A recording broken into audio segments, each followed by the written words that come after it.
How's everyone going today? We're ready to honour some legends here from pro wrestling in South Australia from over the last 25, 26 years? Yeah! We're in the wrong place! No, I'm just kidding. Welcome everyone, thank you very much. Brady over here has obviously done some of the house cleaning rules. You can't drink alcohol at all. No, we're allowed to. Alright, allowed to drink alcohol, just can't take it outside and can't bring your own in. So, are we ready to get this on the road? Yeah! Are you ready to get some... Oh, wait a second, you're right there? Oh, he's fixing up the red carpet there. Thank you, Mrs. Rabbit. She's never done anything in this wrestling business. One day you'll be in the Hall of Fame, Mrs. Rabbit. Anyway, alright, so we're ready. We're going to bring out the inductors, and then we're going to bring out the inductees following. So, first person, who we got? None other than former two-time South Australian heavyweight champion, Colman!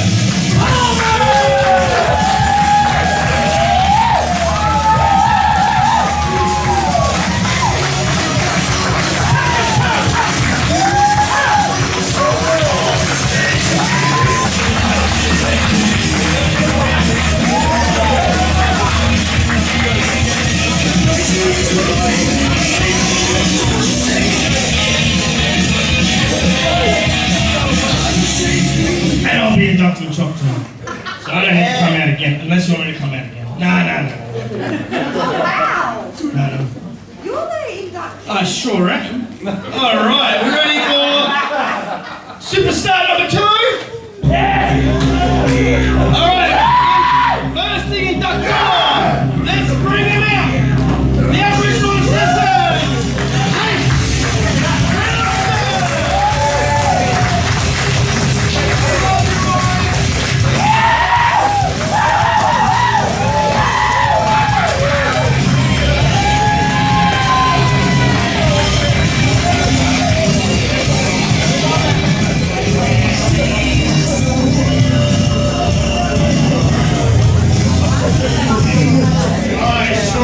Sorry for whoever's sitting in that chair, AJ.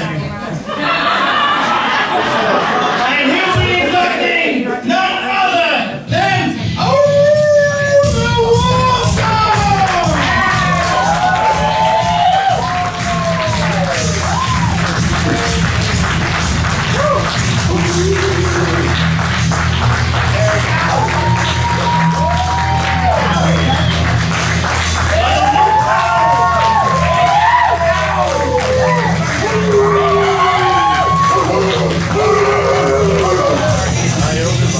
the Wolf Dogg!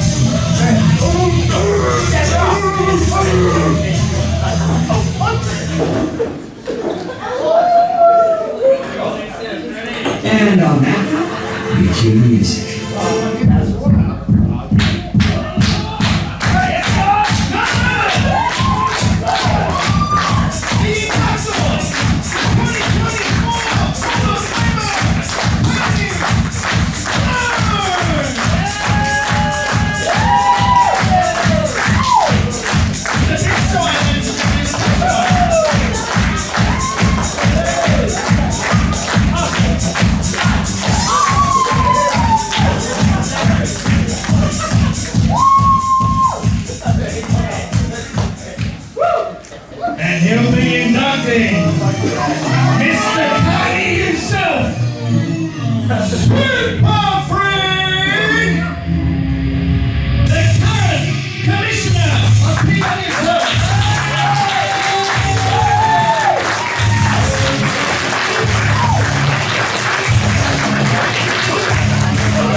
Let's bring out the inductor. The difference. Colman and you.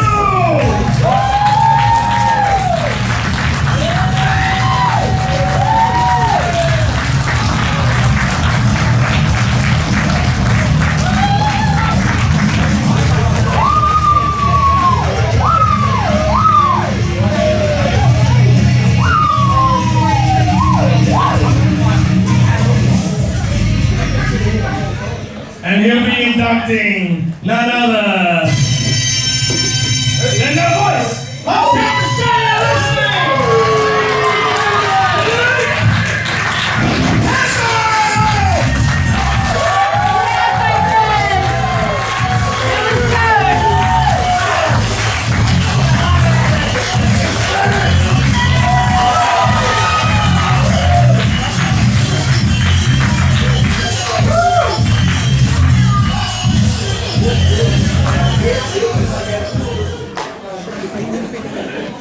Well, ladies and gentlemen, here they are, all grey and angry. The class of 2025. So are we ready to start the speeches? Yeah! Or would you rather hear John Raddick talk?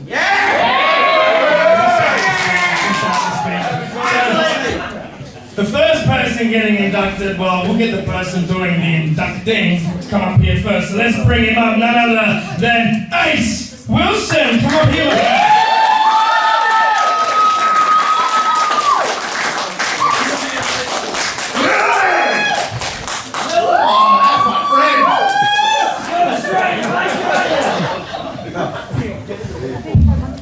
Welcome, ladies and gentlemen. I feel welcome.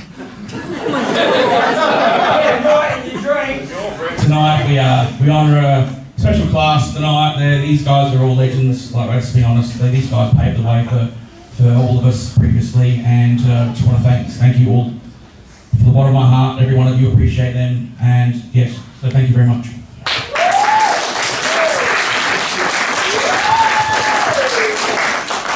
Tonight's first inductee is a man that I hold dearly to my heart, who has been a big part of SA Wrestling since the inception, Mr. Wolf Dogg.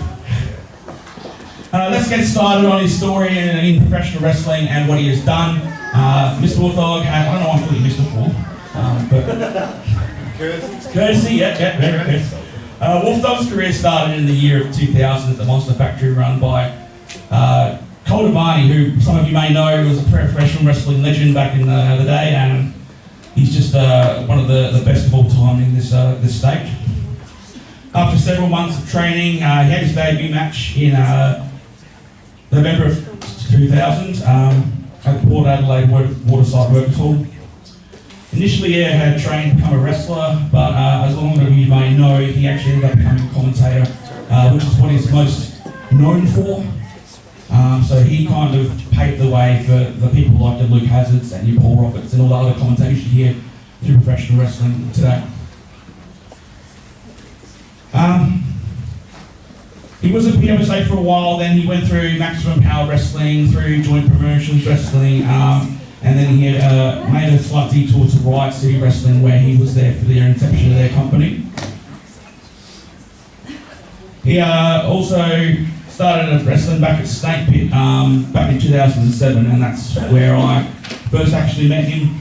Back in then, 2007, it was the most, I don't know, exciting times to be a wrestling fan, when everything was just getting started then. 2008 is where I had the opportunity to first wrestle him. I don't know if many of you remember, but Johnny Raddick had an empire back in Pro Wrestling South Australia back in the early days. Yeah! And they run rampant for everybody, including me. But yeah, the first time I got to wrestle the Wolf Dogg, it was an interesting experience. I actually injured myself coming off the top rope, but for some reason he thought it was his fault. And it was completely on me, but I just want to show you that he is, on camera he's a big scary man, but behind the scenes he's a gentle giant, and I love him.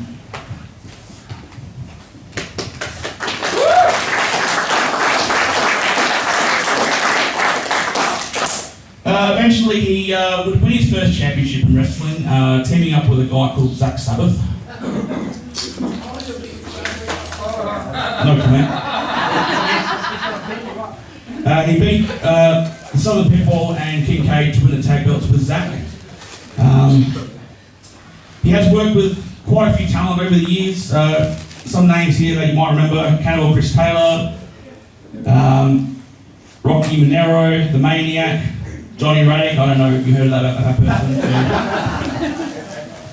And certainly others around the country that have come to wrestle Wolf Dogg have just realised how much of a talent he is and how much a great person he is. Wolf Dogg would eventually leave wrestling in the ring physically 2014, and he finally decided to become just a commentator for the last 2 years. He spent the next few years back at Riot City Wrestling providing commentary for them, but since 2019 he has hung up the boots and he stepped away from the wrestling business and living his best life in Tasmania with his family. And on that note, it's now my honour and privilege to induct the Wolf Dogg into the 2025 Hall of Fame.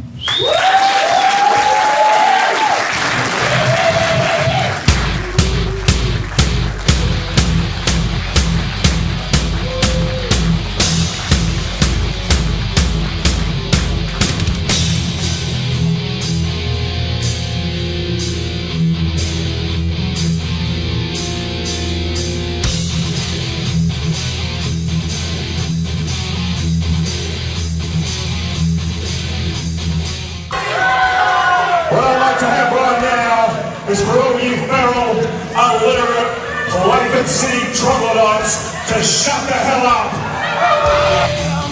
Harvest the land, taking of the fallen lamb.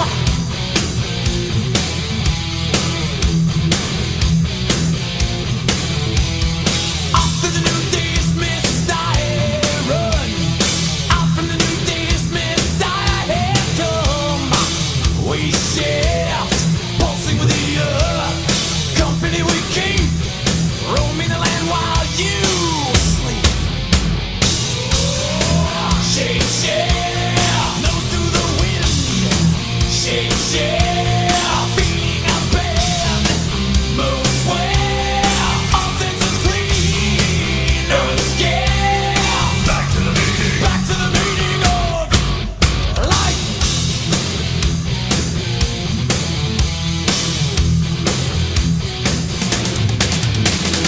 Bright as the moon high in starlight, chill in the air cold as steel tonight.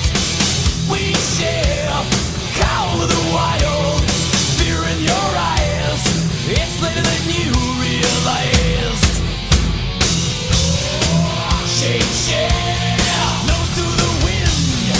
Shake, shake, feeling a band. Move, sway, all senses clean. No escape. Back to the meaning. Back to the meaning.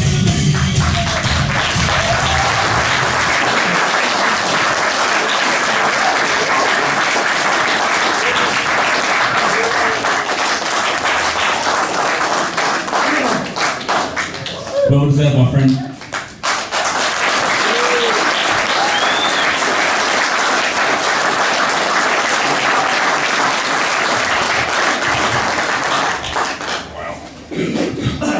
Well, we made it here, hey? Should I put this over here for now? Thanks very much for everybody for coming. Start off with. See a lot of faces out there. I can't really see you all. It's a wrestling show. I have a spotlight on me.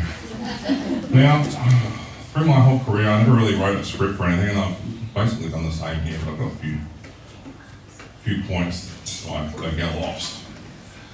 So, firstly, again, thank you all for coming here and celebrating Soul tonight.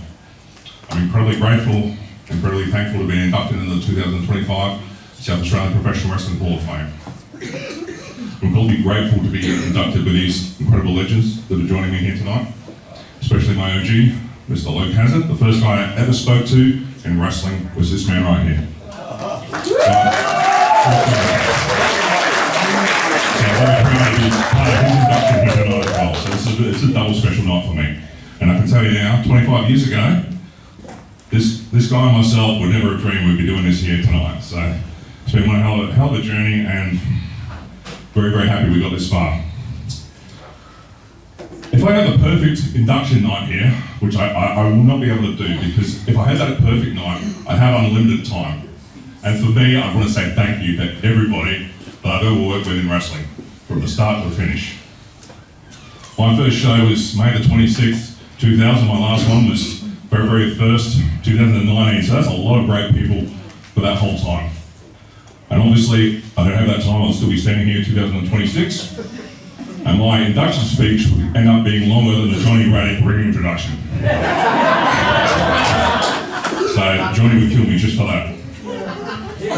But honestly, if I have worked with you in the ring, if I worked with you on the commentary desk, behind, backstage, if you're part of our ring crew, our audio team, our lighting team, if you have been in any show I've been on in that 19-year period, I quite honestly and heartfeltly say thank you.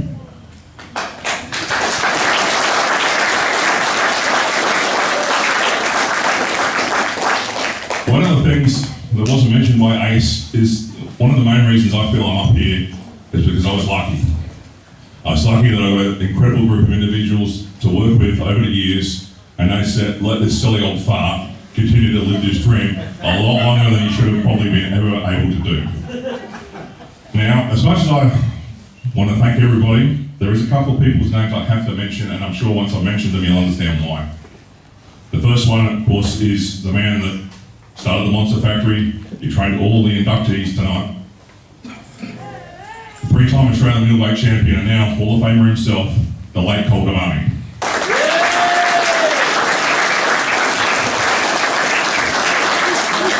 Now, you all saw Cole. For those that don't know Cole, that was one of the gentlemen you saw me with, grey hair. There is a reason I'm mentioning the grey hair old gentleman. Earlier in my career, about 3 months into my training, it was pretty clear that I wasn't a super athlete or anything. I must have done something really athletic, like walk across the room, because I was pretty gassed. I was leaning against the wall. And Cole walks up to me and he goes, "Hey Wolfie." I can't really do a good Cole voice, just go with me. "Hey Wolfie, how old are you?" So I looked at him and I'm like, "I'm 28, Cole." He goes, "Well, you're pretty old."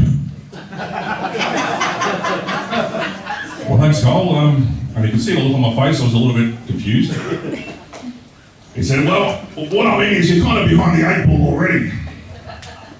This is Cole's motivation for me. I said, "Cole, are you trying to tell me something here?" And he goes, "Well, that commentating thing you seem to do all right. Maybe you should just stick with that." Now, that's probably advice I should have stuck with, but at the time, I never dreamed of being a commentator. I never done any public announcing. This was not something I'd ever done in my life. This was actually the idea of my original commentary partner, James Brock. He was the one that said, when I start training, I should come and join him with commentary. So that's how I ended up being a commentator. But the dream was always about to be a wrestler. And I ended up getting that opportunity because I kept pushing through. And I'll always be thankful for Cole, because as Johnny mentioned, I wasn't always the most flashy wrestler, but I did what I did, and I tried to do the best of my abilities. And I never tried to go outside of those parameters. And I always listened to Cole's lessons in my head over and over again. So I'm very, very thankful for, without Cole Devani and his training, I never would have got a chance to be a professional wrestler and to live that dream. Also, while I'm mentioning the training, I also got to put a shout out to another bloke. He obviously, around the same time, because I was struggling, and he said to me, he said, "Hey, maybe you should come and work with us on Tuesdays and Thursdays. You know, there's a different group of guys, you know, you might fit in a little bit better." And I sort of looked at him and said, "You train with me?" And he said, "I don't give an F. I'll train with anybody." And he said the actual word. I'm just trying to class it up. And so I did, and thanks to him, he also helped me get ready for that first match. And years later, he would open up the Snake Pit Wrestling Academy. And when I got to join somebody's empire, I got to use that to be able to retrain myself. And again, go back to those lessons that Cole taught me, and I was able to get back in the ring. And that man, of course, is man that is here tonight, Mr. Tony Stone. So, thank you so much.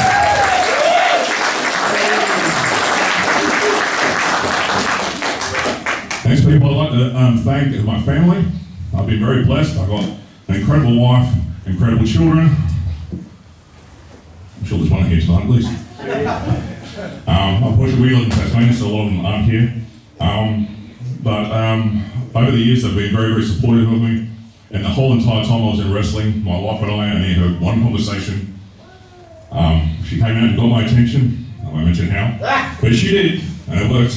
And we had a bit of a discussion about streamlining what I was doing in wrestling. Because at that time I was working for I was Stanky Wrestling at the time, Right City Wrestling. I just started working with HRPW Wrestling, HRPW. I was doing the Power Slam, as well as working full-time at Holtz Motor Company. So I kind of had a lot of things going on, and my wife had just married me, and she kind of wanted to see her husband. So we sort of spoke about that, and I kind of streamlined it. And at that time, Stanky Wrestling offered me the opportunity to return to the ring because they were getting rid of live commentary. So that ended up working out very well, and of course, I was, it was probably one of the best times of my life, as Ace already mentioned. That time period was fantastic, and I'll talk about that in a little bit, I'm sure. The next person I'd like to thank would be the man I just mentioned, the man that was giving me the great honour tonight of inducting me here, Ace Wilson. Now, I've known Ace for a lot of years. There's a story I don't know if I should tell. I was talking to Ace ages ago, this was years back, and I was saying that how it was really weird when we first started. We had fans who would follow us around because we used to be based in Elizabeth. I lived in Elizabeth, worked in Elizabeth, and I did a shop in Elizabeth. I'm from Elizabeth too, from Devon Park. You seem to know that. Exactly, we're all from here. This is awesome. So I was saying that one day I was in Coles and I was pushing the trolley around, and there was these giggles. And I kept looking behind me. What's going on?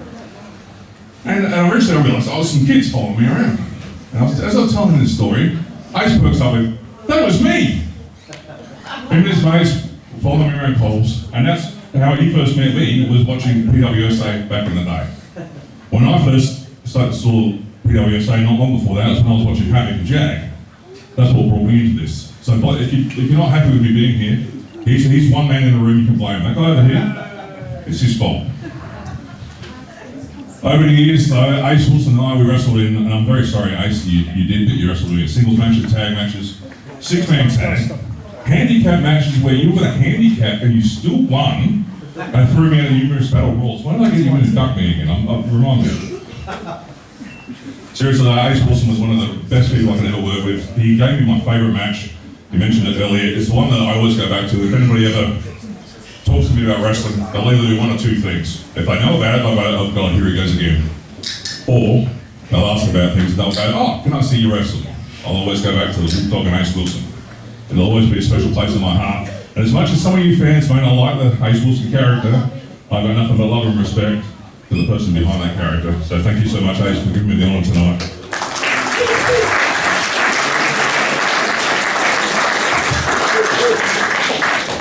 Other man I have to mention is the man you've already seen here tonight. Apparently he has the largest arms in the world. Debatable, but over the time I had my original match, and I was always known as a wrestler, a commentator that could wrestle on occasion. 2007, a certain person, I got told by the officials of St. Wrestling at the time, wanted to start his own faction. And they were looking at putting me with this person. And the faction, of course, was the Empire, and that man, of course, was Johnny Radic.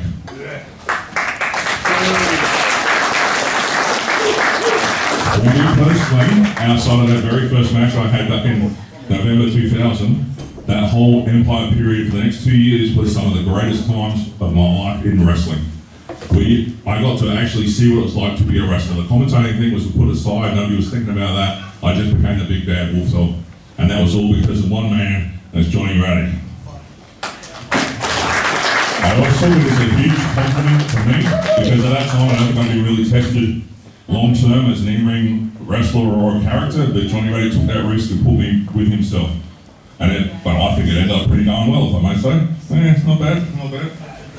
I'll always be thankful for John for that, for not just those opportunities, but other opportunities he's given me during my time in wrestling. He's always been incredibly supportive and an incredibly enjoyable person to work with. And I think his mind in wrestling is somewhat understated because he's an absolute genius. And that's what they call a shoot. The next group of people I want to thank, and that's before I start to wrap this up, it's the South Australian wrestling fans. From the start to finish, From the start to finish, you guys have been with me. You've cheered me, you've booed me. I've called you a feral, illiterate troglodyte. You've booed me, you cheered me when I needed you to. You never ever left me out there without anything. I've always been respectful of that, and I'm very conscious of that. And I'll thank you so much. If you have supported any show I've been on in that 19-year period, all the way up to tonight, you are the lifeblood of this industry, and we could not do this without you. So thank you so much for everything you've given us. Yeah!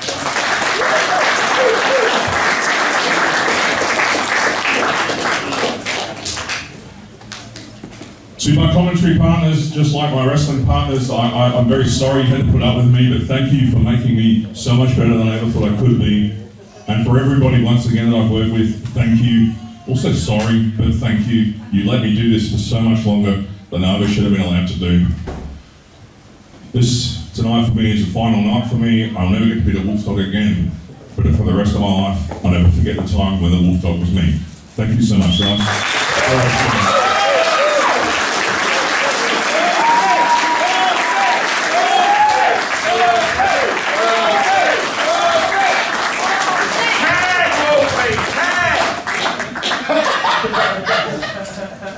Just for you, Paulie.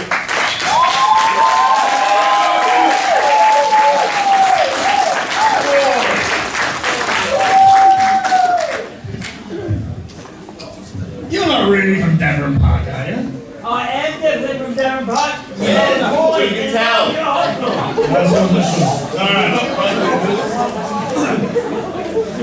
The Wolf Dogg, everybody. So I'll tell you what, I would love to be able to induct everyone here, but everyone here has, I'm going to say a few words about the Wolf Dogg.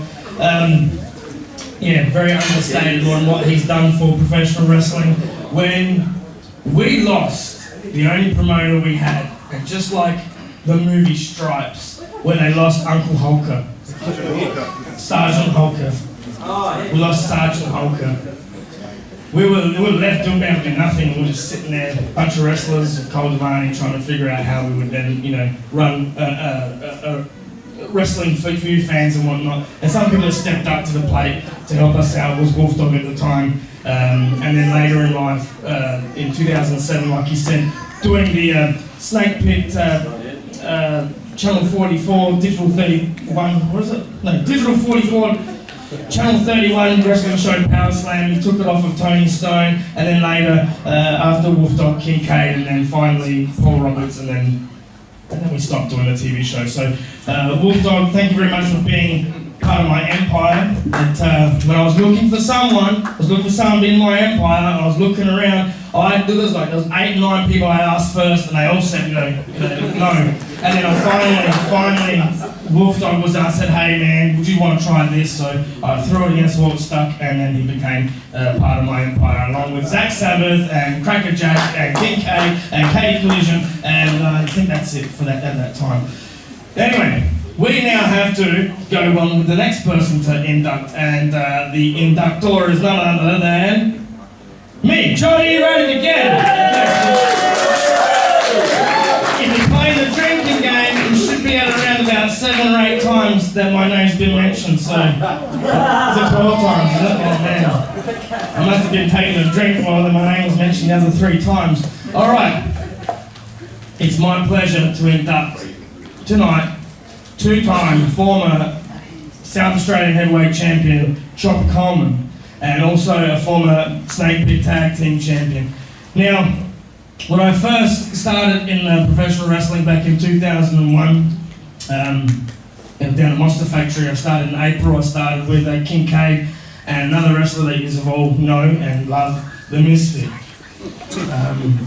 He was, The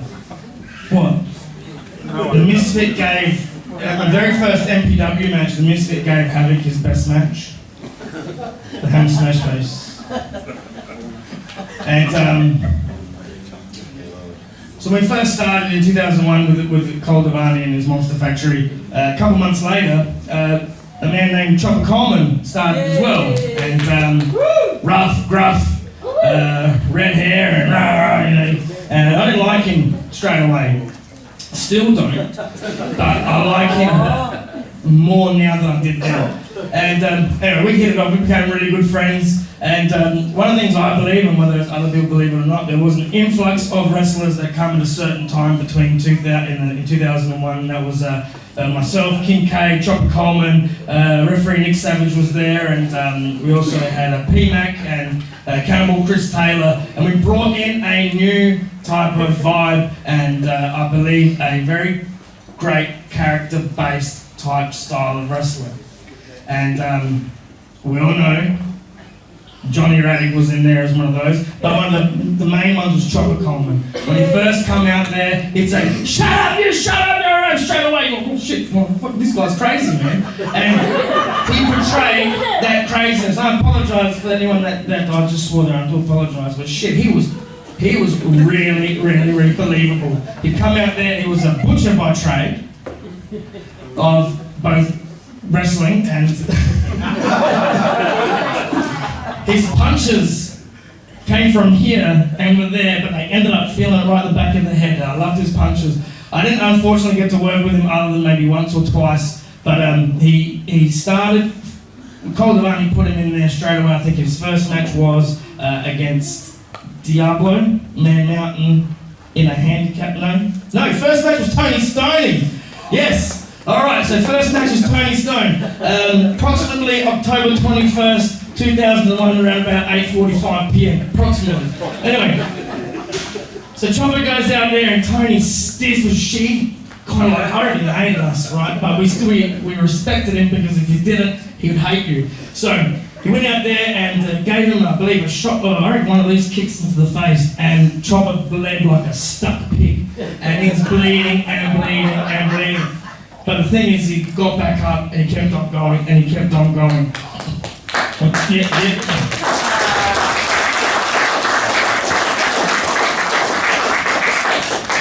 He didn't win the match. Tony Stone won the match. And but he comes back, second match. Now he's teaming with Pitbull. Southern People, Mad Dog against Man Mountain, aka Diablo. Right? And then he goes out there and he's still not really known that well. And then he's Cole Devani starts. I remember when it first started, Cole Devani did start having a liking to Chopper. He liked the way he looked, the way he wrestled and whatnot. And then finally he started putting him up against the top notch of South Australian wrestling at the time, and that was Havoc. And Havoc at the time was the SA heavyweight champion. And they would wrestle and they fought and they did hardcore matches, and then Havoc and Chopper took each other to the limits. And then finally in the last MPW show run by Super Freak over here in November 2002, the big famous Flaming Tables match. Now the awesome story behind that is there is a wrestler promoter from Sydney called TNT. Oh shit, I won't say that, I'll leave that to Super Freak. But anyway, Chopper goes out and does, sorry, it's in my notes. Chopper goes and has a match with Havoc in a Flaming Tables match in front of 800 people. And Havoc puts Chopper through this flaming table. He's engulfed in fire. He's rolling around. He's still on fire. This is not the match where Dragon Spawn killed Cole. This is a different Flaming Tables match. This is the one of the second or third Flaming Tables. Anyway, so he's burning. He's on fire. Well, we cover him up and take him backstage, and he's got third, even 5th degree burns. And because he's a ginger, the lights were burning him too. That's why when we need to dim these lights down at that one, when he's on, you take the infrared off, and that's what he was known, and that's not what he was known for, but his legendary status. I believe Ace Wilson was there at that venue before it became a wrestler, saw that, and then a couple of years later, he too was going to a Flaming Tables match against Cannibal Chris Taylor, and then get 4th, 5th, 6th degree burns. So Chopper had won that South Australian Heavyweight Championship twice against Havoc, because that's all he wrestled against was Havoc. Did you wrestle anyone else? Is there anyone? There isn't anyone else, it was just Havoc. And Havoc was always wrestling Jack, so I don't know how that all worked out, so. But Havoc proved, a couple of years from now, Chopper proved to be one of the toughest wrestlers that this industry has seen. Now, fast forward a couple of years, he's gone for a while, and then he comes back, and I'm like, well, John Marks comes and sees him and says, hey, Chop, you should come back for a couple matches, and he did, and he come back, and pretty much right where he left off. Chopper was one of those guys that was good when he started, was great when he finished, and he ended up teaming up with Ace Wilson to win the Snake Pit Tag Team Championships against Tyler Daniels and Blue Blood.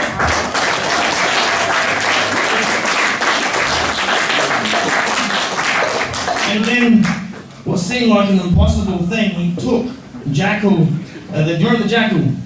Gave Jackal about 3 or 4 of his best matches, and in a big Malunga match that you had, went crazy, and they went and did some crazy stuff. But then I'm forgetting about 2005 in July of 2005 for Giant Promotions Wrestling. Chopper's last match before he made that comeback, and that last match was against none other than Tony Stone for the SA Heavyweight Championship. On that same night, Tony Stone rearranged Kincaid's ankle with a top rope crossbody. Yeah, you remember that? Yeah. So he thought, you know what, I'm gonna fuck someone else up. And then he goes and wrestles Chopper in a chain match. And Chopper, my goodness, his hair went from red to, oh, not grey now, but red. And he bled again like a stuck pig on his last match. So on his first match, bled like a stuck pig. Second match, bleeds even worse than a stuck pig because Tony doesn't know how to work life. All right. Anyway, so on the personal side, Chopper and I have been very good friends. We travelled to the WWF World, was it Global Warming? Do you remember that? Yeah. Me and Kay, we drove there and we got pulled over by cops and they go, oh, you got no licence, Chopper. Like, oh shit. And then he's driving a stick and they go, John, you ever driven a stick before? I said, shit no. And then we sit there and I learned how to drive gear stick for the first time ever halfway between Victoria and South Australia and Victoria. Now once we got to Melbourne, he took over illegally. Anyway, so then we hung out there. That was really cool. We used to go out. We'd go and get hammered all the time, and yeah, just one. If I was to pick 3 people that are my best friends in this business, he'd be in the top 5, 6. Wait a second. It is a lot. There's my, but probably in the top 10. Top 10. So Chopper, his last match was in 2013, although he did do one of the Cole Devani tribute shows in a Rumble, I believe. I don't remember. No one remembers. Yeah. So that was the last. Someone, a dear friend. Love him to bits. He's one of the toughest guys I've met, but also a sweetheart inside. And it is my pleasure, John Erratic's pleasure, to be able to induct Chopper Colman into the 2025 Hall of Fame.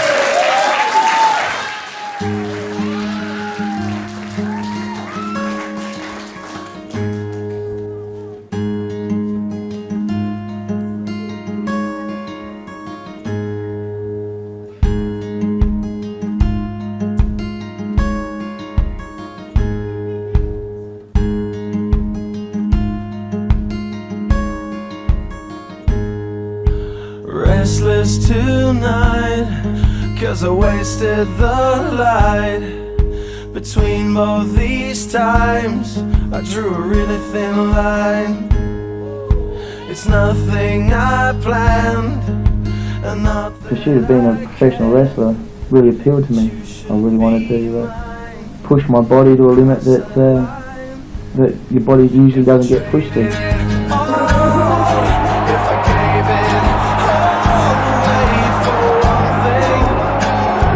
My most fondest memory is winning the South Australian Heavyweight Championship. The title I hold is very prestigious. Highlight of my career. There's one thing, wouldn't that be something? I reckon Chopper's got a lot of potential. He's a rough diamond. I like to get up there and razzle the crowd.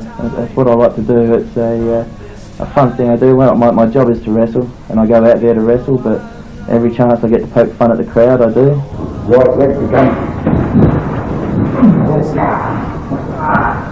You're holding in. Until you've been there, you'll only laugh until you've been there, and it's the most painful position you can ever get into. And at the end of the day, when you sit there and you go to bed and you sit there and go, hey, I'm a professional wrestler, that's pretty cool. If I sorted it out, if I knew all about this. Ladies and gentlemen, please welcome to stage the man that loves to trumpet, Colman!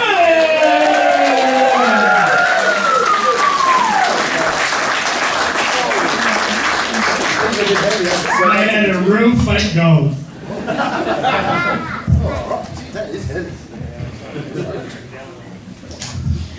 Well, thank you very much, Johnny. There's a reason why they didn't give me a microphone and they gave these other blokes microphones. I was just a lucky guy who got a chance to have a bit of wrestling. Coming out to wrestle with, these guys here, like when I look across at these other inductees, these are the guys that put in the big yards. And I was just lucky to have a few minutes there. My whole wrestling career was lucky. I went to a show.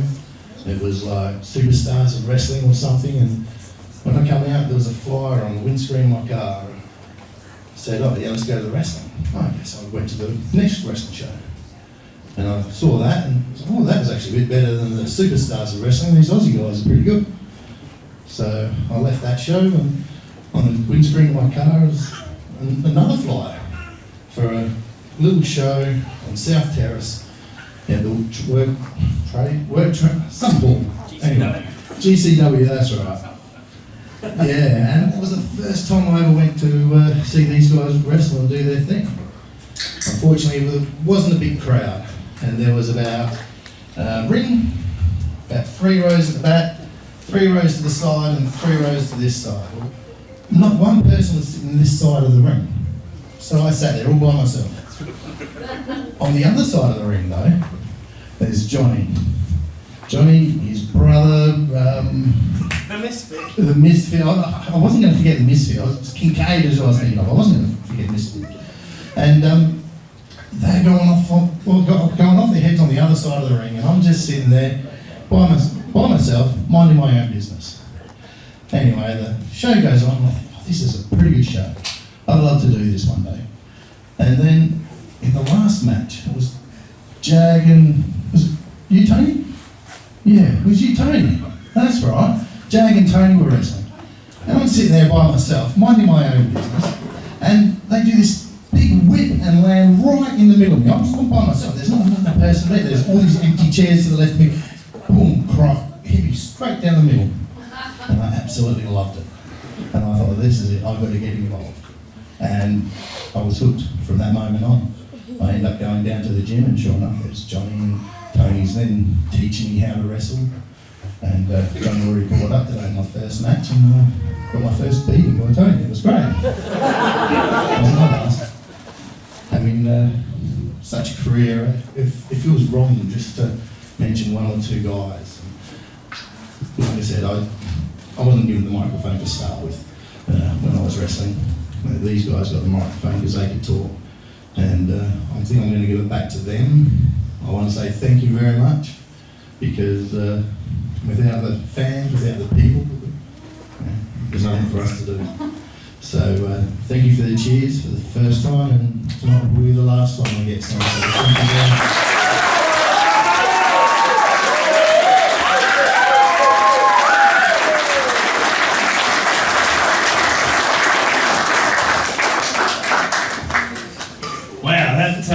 That was a long one. Anyone else that would be long between these two?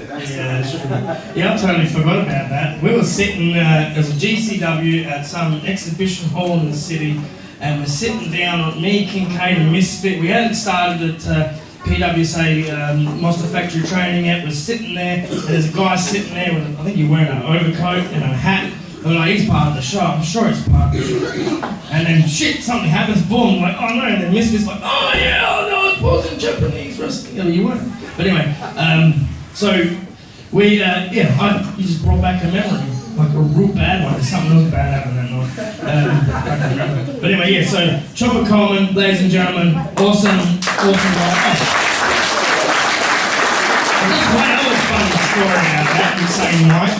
Wolf Dogg is sitting behind me, and he's hammered, he's drunk. I'm like, who the fuck is this guy, right? And he's sitting there, he's like, and little did I know, I think he's trying to commentate. So the show was that bad, run by Boothie. We love Boothie, but the show was terrible with commentating. I think Boothie was commentating, so Cole would I think Cole come up to you, or someone come up to you and said, we would rather have a drunk Wolf Dogg do the commentary than what we've got. And then, lo and behold, after intermission, then, and I was like, wow, this guy's awesome, drunk. When he's sober, he's terrible. But yeah. So I do remember that, and yeah, so it's funny that it's another quick story. And Havoc and Jag also started their wrestling career the night that I was supposed to as well, and I was told, you're too small. And I believe that was a show that you guys went to with Murray Milano and all them, and you met Cole Devani. I was at that same show, and you guys got picked over me, so I don't forget that at all. I promise. Alright, let's get the show going! Are we ready for the next inductor?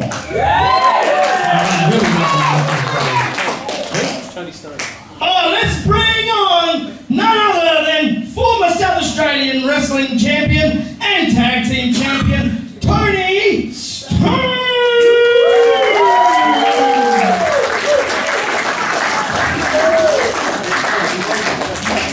No music for Tony. There you go. Super Freak. I'll say a few more words than that. Okay. So I was quite honoured when Super Freak came up to me and he said, "Do you mind inducting me into the Hall of Fame?" With Super Freak, and I'm sure you'll see it when the video plays. When we were wrestling in the early 2000s, there was a time of cargo pants, t-shirts. We all got to come off the street.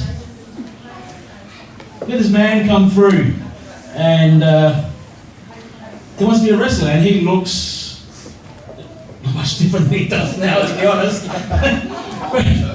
He comes in, so we're all in cargo pants, we're all in t-shirts. He has his first match, and he comes out, and he has these shorts, these furry, red, black spot shorts. Oh, they're awesome. Now, if I could wear them now, I would, because I think they're fantastic. But he comes out and he looks completely different than everyone else. And he stands out. He stands out. But he's a shit wrestler. He's terrible. But he's passionate. He loves wrestling. And not long after his first few matches, he decides he wants to take over. PWSA was slowing down. He saw an opportunity and he started Maximum Power Wrestling, MPW. Now this is a time where, and before we started, Johnny was mentioning this upstairs to us. You've probably heard of wrestlers being carnies. They're always on the go, they're trying to sell you something. Super Freak here is an actual carny. If you go to the Royal, well, a few years back, doesn't do it now, but if you went to the Royal Show and you went down inside Show Alley, this man would be here trying to rip you off of your hard-earned money to win a shitty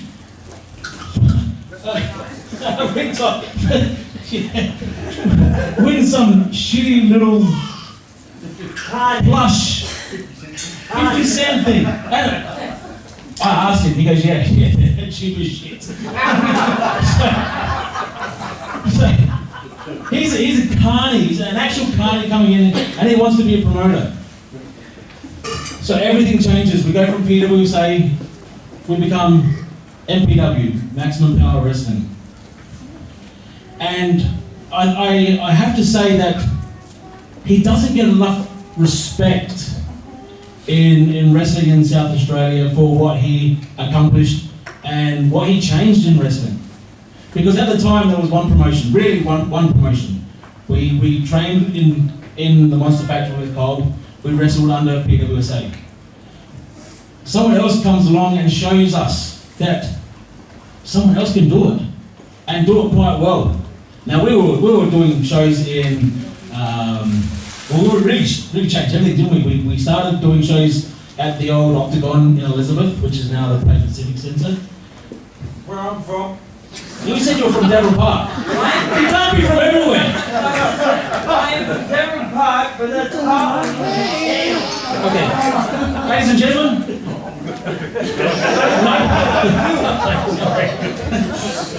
But now, Super Freak, as bad as a wrestler as he was an awesome promoter.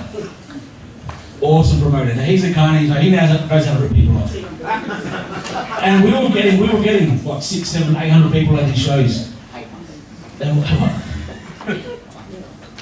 And paid, no, actually, some of the best money I ever earned in wrestling was from Super Freak. We were professionals. We were actual professional wrestlers.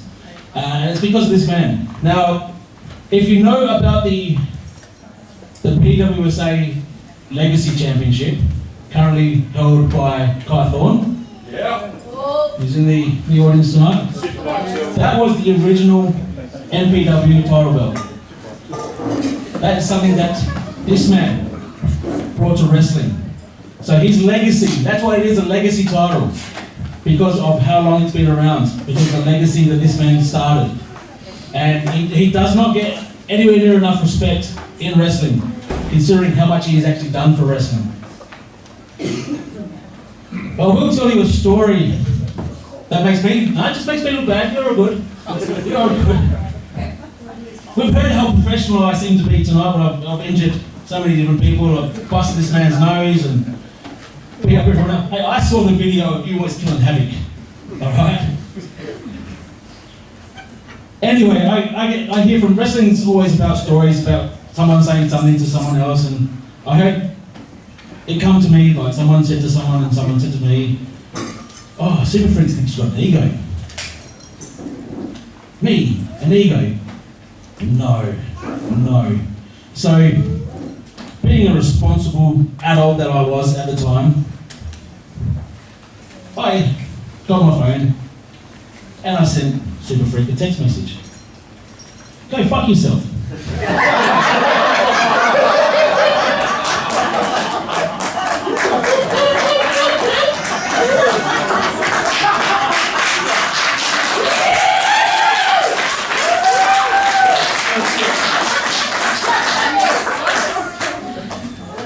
And I quit. No worries, Tony. And that was it. That was I probably think it was going to be a bit of a punchline. I appreciate the clap for there's no punchline. But what it is the man doesn't hate anyone. Nothing gets to him. He is smiling all the time. He can be saying the worst things about someone, and he always says shit about Johnny. Like the things he's told me. Oh shit. Sorry man, I thought it was off. He's always smiling like this.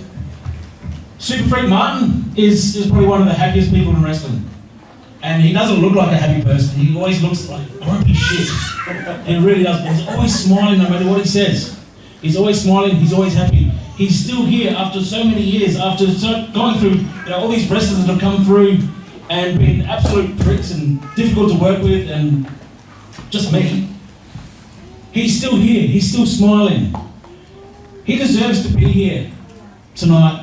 He deserves to be inducted into the PWSA Hall of Fame, and it is my absolute honour and privilege to welcome Super Freak into the 2025 PWSA Hall of Fame.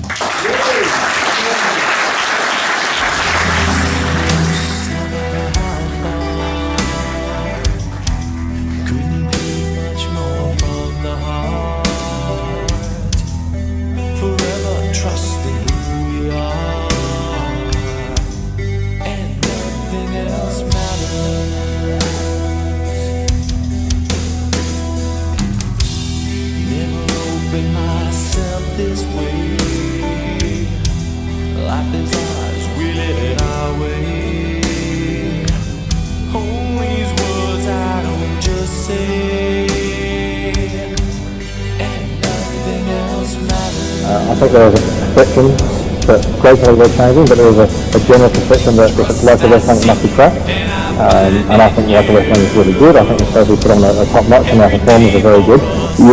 When I turned 30, I thought, I don't want to be 40 and think, I wish I'd tried wrestling. I thought, I knew it was going to be tough, but I'll go out and give it a go. And I thought, well, if I can't do it, fair enough, at least I've had a shot.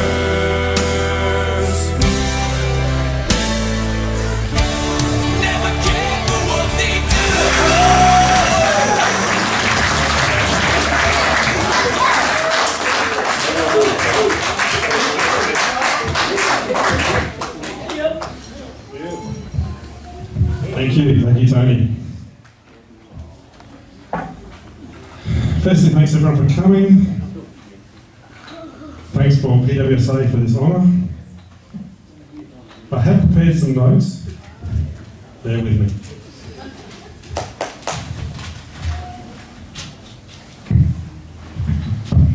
What I wanted to talk to you about tonight was not so much what I've done in wrestling, but what wrestling has been in my life. One of my earliest memories in my life is watching wrestling as a small child, probably 3 or 4 years old, with my father on the couch. I can picture the whole scene, the black vinyl couch, the TV's over there. Mario Milano was my favourite wrestler, and in the commercial breaks I'd climb up on my dad's shoulders and try and wrestle him, and he'd wrestle back with me.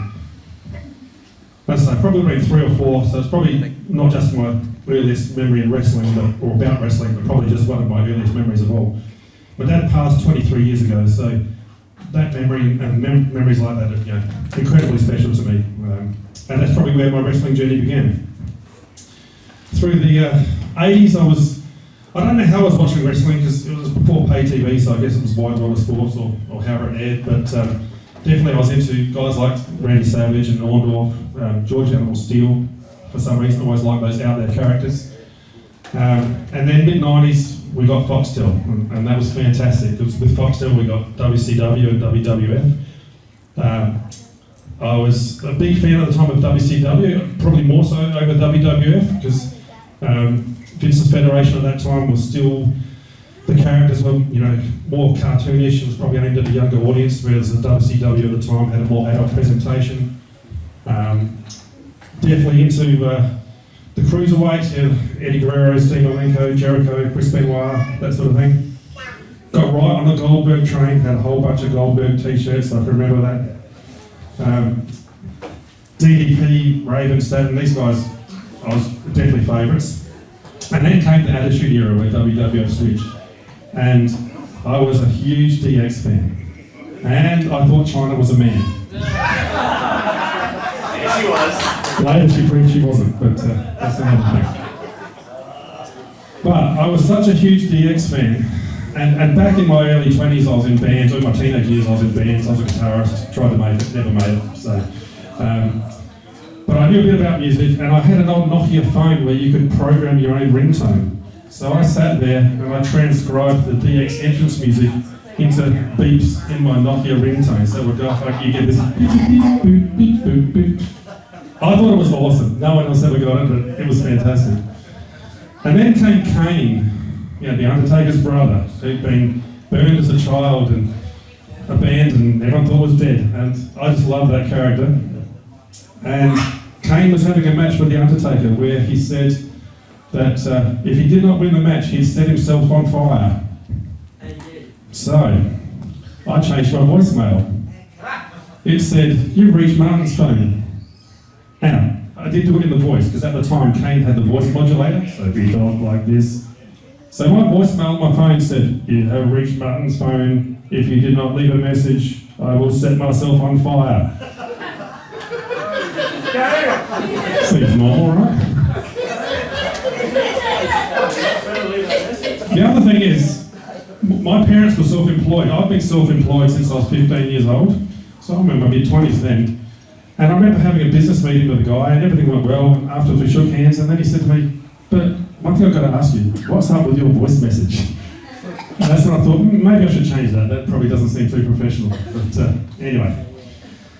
Then, the first live wrestling show I went to was a Frank Carpenter show. Anyone who's old as me might remember Frank Carpenter, who was even older than, he was in Cole's era, Cole Varney's era. It was a Frank Carpenter show and I loved it. And there was a wrestler on the show and his name was Matt Rott. He had a punk sort of image. He was sort of tall and stringy, a bit like me. And I thought, this guy can do it. I look a bit like this guy. I can probably do it. So at the end of the show, I waited around, and I waited and waited, and I went up to Matt Rott and I said, I want to be a wrestler. And he's like, he sort of tried to blow me off. I'm like, no, I really want to be a wrestler. He's all right, give me your number. So I gave him my number, and I never heard another thing. I did run into him about 10 years after I'd actually been wrestling, and he did remember me. He swears he lost my number, but I think that's bullshit. But after that, I saw advertising for a PWSA show, and on the bottom of the programs it said, want to be a wrestler, call this number. Had a couple other mates that were sort of interested in doing it, but in the end they didn't. I was the guinea pig. And so I made the phone call, and I spoke to a lady named Robin Plant, who was running PWSA at the time. And she told me I had to go down to the gym and meet Mr. Colman. And the way she said it, I thought she was talking about an Italian gentleman, Mr. Coldavani, as a surname. So I go down there and I'm looking for an Italian bloke, and there's Cole. I don't know, I said, I'm looking for Mr. Coldavani. He says, I'm Cole. I'm like, oh, okay, got that a bit wrong. I had a love-hate relationship with Cole. As a trainer, I think he was world class. But he was a prick. He treated people, I think if you started wrestling training and quit, he considered it like a notch on his belt, like I made another one quit. He used to say, everyone wants to come here and be the next fucking Shawn Michaels, and he hated that shit. But I persevered. We trained, back in those days I remember training, maybe it was just me, maybe these guys were better than me, but I remember training for months on the gym mats, on the ground, just practicing switches and break falls and chain wrestling. And I reckon it was probably 3 months before I actually got to step foot in the ring. Because the ring was reserved for the Jags and the Havocs and the guys that were doing shows. And I remember the day I actually got, he said to me, no, you can jump in the ring if you want. That's like a super proud moment. I'm getting somewhere. And I was probably training 6 months before I had my first match. Tony Stone was one of the guys, along with Blase, obviously the PWSA champion, one of the guys that we trained with, and they had come in before me, so they were more experienced. But they really showed heaps to the new guys. They were careful with us. I always felt safe with Tony. I always felt safe with Blase. There were other guys that I was shit scared of getting in the ring with because they're going to break my neck. But these guys were fantastic. So thank you for that. But I've been training for almost 6 months, and I felt like I was just treading water. I hadn't got on a show. I was sort of stagnating. I don't know if you remember this, Tony, but I remember sitting on the mats, and you were sitting there, and Cole was sitting there, and I said to Cole, am I just wasting your time? Like, what am I doing here? Cole wasn't big on compliments, so you never really knew if you were getting anywhere. But no, he sort of gave me the nod and said, no, actually, you're doing all right. Well, you'll be on a show soon. And I think the next show I was on a show, and it was my first match, and it was with Rocky Monero. And it was Rocky's first match, so we debuted together. So normally you'd think when you go to have a first match, you go in with someone experienced that can sort of lead you through. But no, the two of us first time out there, and we only knew so much at the time. So what we decided to do was write down everything we knew, and I mean everything. We scripted our match from start to finish, had it written down on a piece of paper, and I stuck it to the steering wheel of my car. And I drove a van actually, so I was on the road all the time, and every traffic light I was at, I was just looking at my piece of paper and memorising this match. And I think Rocky was doing the same. So we went out there, we had a flawless match from start to finish. We never said a word to each other, we just totally delivered it. I know Tony says my wrestling was maybe on the subpar side, but I think Cole said to me we just about stole the show that night, so that was my introduction. And that was the only time we ever scripted anything, or I ever scripted anything. I do remember a match I had with a guy from Melbourne. His ring name was 69. He was an experienced wrestler, much more experienced than me. So I was like, great, I'm going to get to work with this guy from Melbourne. And this was probably the first inkling of the quality of training we got in South Australia compared to what they were getting interstate. So this guy came over and he said, I'll meet you in the gym the night before the show and we'll just run through a few things, show you my spots, that sort of stuff. So So I get ready to train with him, and he said, "Oh, I don't want to do anything. I don't want to take any bumps. We don't do anything at training in case we get hurt. We save it for the show." Now this is 100% opposite to the way we were trained. We were trained, perfected at the gym before you take it out in front of the public. So this is the total opposite. So I'm like, oh, okay, well, all right, this guy, away we go. So we come into the match. Normally I was a heel, I was a bad guy, which was good because, to be a good guy, you've got to win the crowd over with your fantastic wrestling. To be a bad guy, you just got to kick someone in the balls and rake their eyes. So that was my standard, I could do that. But because this guy's a Victorian, I'm now the good guy for this show. I'm the baby face, he's the bad guy. So we've sort of planned this match. We didn't practice it, but we planned. We planned the first 3 moves, and then for a while he was going to cheat and beat me up, and then I'd make the big comeback as the hero. First 3 moves planned, 100%. I whip him to the ropes, because I'm going to shine at the start to show I'm the local hero, I'm the good guy. I whip him to the ropes, he's supposed to run back at me, and he stops me, he catches the ropes, and just stands there. I'm like, you've got to be fucking kidding me. The first move, and he's forgotten what it was. Alright. So we go through the match, he beats me up for about 6 or 7 minutes. Then it's time for my comeback. I pick him up, I threw him down one time, and I've got a whole sequence of my stuff that I'm going to do. I picked him up off the mat, he says, "I'm hurt, finish it." And that's probably the only time in a ring I've broken character, because I just said, "What?" He goes, I'm hurt, finish it." So we finished the match, and as I say, that was when I knew that training they were getting into state was not the same as the training we were getting from Cole. I had another match with Rocky further into my career, and I was always an early to mid-card guy. I wasn't doing the mic spots, I wasn't doing the main event stuff, so there was no need for me to speak.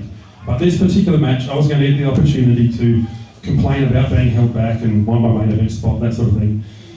And the story in the match was that my valet Destiny was going to handcuff Rocky to the ropes, and I was going to hit him with a chair and then do my mic stuff.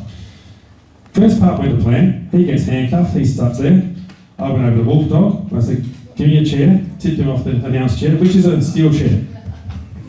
And I'm running him with the chair, and all I'm thinking in my mind is, don't make it look pissy, don't make it look pissy, don't make it look pissy. And I smashed him, and I knocked him out cold. Straight away I thought, too hard. He fell on the ground because the chain, because these were adult store handcuffs, so the chain wasn't that strong, so that just snapped under his body weight. He's on the mat. But, and I can tell he's knocked out, but there's nothing I can do now except get the mic and do my mic stuff. And I'm arguing with the crowd and I'm complaining about the stuff, and I'm just waiting for someone to really argue back at me. Because I had a line prepared. I saw a thing on TV a few years before which stuck in my mind. It was on Darren Hinch's Shame File, if anyone remembers that TV show. And there'd been a big brawl between students of a private college and a public school in a rugby match. And the public school kids said, the private school kids were saying stuff like, "Go back to your fibro house." And I thought that was funny. Now, at the time, I actually lived in a fibro house, but no one needed to know that. So I waited till someone had argued with me, someone in the front row, and I said, "Take your tracksuit pants, take your Ugg boots, and go back to your fibro house." And the ring started filling up with rubbish, and that probably the greatest moment of my wrestling career. I just loved it. I was being angry and all that, but it was fantastic. An absolute highlight. One other thing I particularly remember with a fan interaction was there was a gentleman, I hope he's not here tonight, a gentleman used to come to all the shows, very large in stature, bald head, sort of intimidating looking, always front row. It was not AJ. Might be AJ's dad, I'm not sure. It wouldn't be me either. So I've decided to, one of the things I used to like to do was just get out of the ring and take a 9 count, just to basically piss the fans off, right? Chicken shit heel, refuse to fight. Can't even remember who the match was with, but basically I rolled out of the ring, and I've taken the 9 count, probably it was Nick that was counting it, and then I had this idea, I thought, instead of rolling back in the ring and just standing up, I'm going to roll in by the corner and just keep rolling and then roll off the other side and restart the count. So I think this is brilliant. So I roll out of the ring and I turn around like with this big shit-eating grin like, yeah. And as I do, the gentleman on the front row launches out of his seat, right into my face, and says, "Get back in the fucking ring!" Scared the shit out of me. Absolutely. That was my most frightening moment in wrestling. Like, terrified me. Never did that spot again. I should also acknowledge my valet. I mentioned before, Destiny. Destiny was my first wife. She started wrestling training about 2 weeks after me. She wanted to make sure it was okay before she joined in. She started as my valet and then wrestled in her own right. And along with Colman, who was Tony's partner at the time, those two were the pioneers of probably the resurgence of women's wrestling, and probably deserve a spot up here one day, those two ladies. And for a long time it was just the two of them, but yeah, definitely Destiny and Colman. So that was my wrestling career. But then I got into promoting. Because I've been self-employed my whole life, I thought, I can do this better. And the owners of PWSA at the time had a bit of financial trouble, not through wrestling, but through, I think, actually, to be honest, I think their daughter ran up a $10,000 phone bill, calling her boyfriend overseas or something like that. So they needed cash. I had some cash. And I was like, that's true. I was like, well, I can buy this. So I've taken it over, but I thought I want to give it a fresh start. What should I call it? Now, I used to watch a lot of The Simpsons, and there was a Simpsons episode where Homer Simpson changes his name to Max Power. And he has the line, "Max Power doesn't snuggle, you strap yourself in and feel the G's." No way. So, Maximum Power Wrestling was born. I didn't tell people, but I did have a Homer Simpson clock on the wall in the gym. That was my little nod to myself. So I tried to run MPW like a business. We had a professional ring crew. We used to get a liquor license. We'd have bar staff. We'd have security, and we had a lot of expenses. And it was hard work to make money. We would have crowds of 300 and lose a chunk of money on shows. If we weren't getting that sort of 500 plus, it was an issue. But I did have plans for it. I had plans to basically, what I was trying to establish was basically a southern, northern and central, like a CBD venue that we would play alternating through. So basically you'd hit each venue every 4 months. And then do some country shows and sort of do 4 holiday shows basically by doing a country show, do a city show and so on. That was the long-term plan. We tried it, I expanded a bit, but we never really got there for a variety of reasons. But we had a lot of fun trying. My first show, I decided to have a 6-man tournament for the new champions. So we had 3 matches, elimination matches, and then on the same show we had a triple threat main event. And as a 3-way, I thought we've got to have a big spot to take out one of the guys, so then the other 2 can finish the match. So I had an idea, let's throw someone through 2 tables stacked on top of each other. Sounds good in theory. Cole says to me, I was just going to go buy some tables, but Cole says to me, no, just go to Bunnings and buy some table legs and then just buy some piece of timber, and then when they break you can just reuse the legs for the next show or whatever. So, okay, that's a good idea. I thought, well, I've got no experience with this. I'll be able to make sure the timber's thin enough that the tables break. So I bought a couple of pieces and they were probably like 12 mil. I get these things home and they're a wobble board, like Rolf Harris style.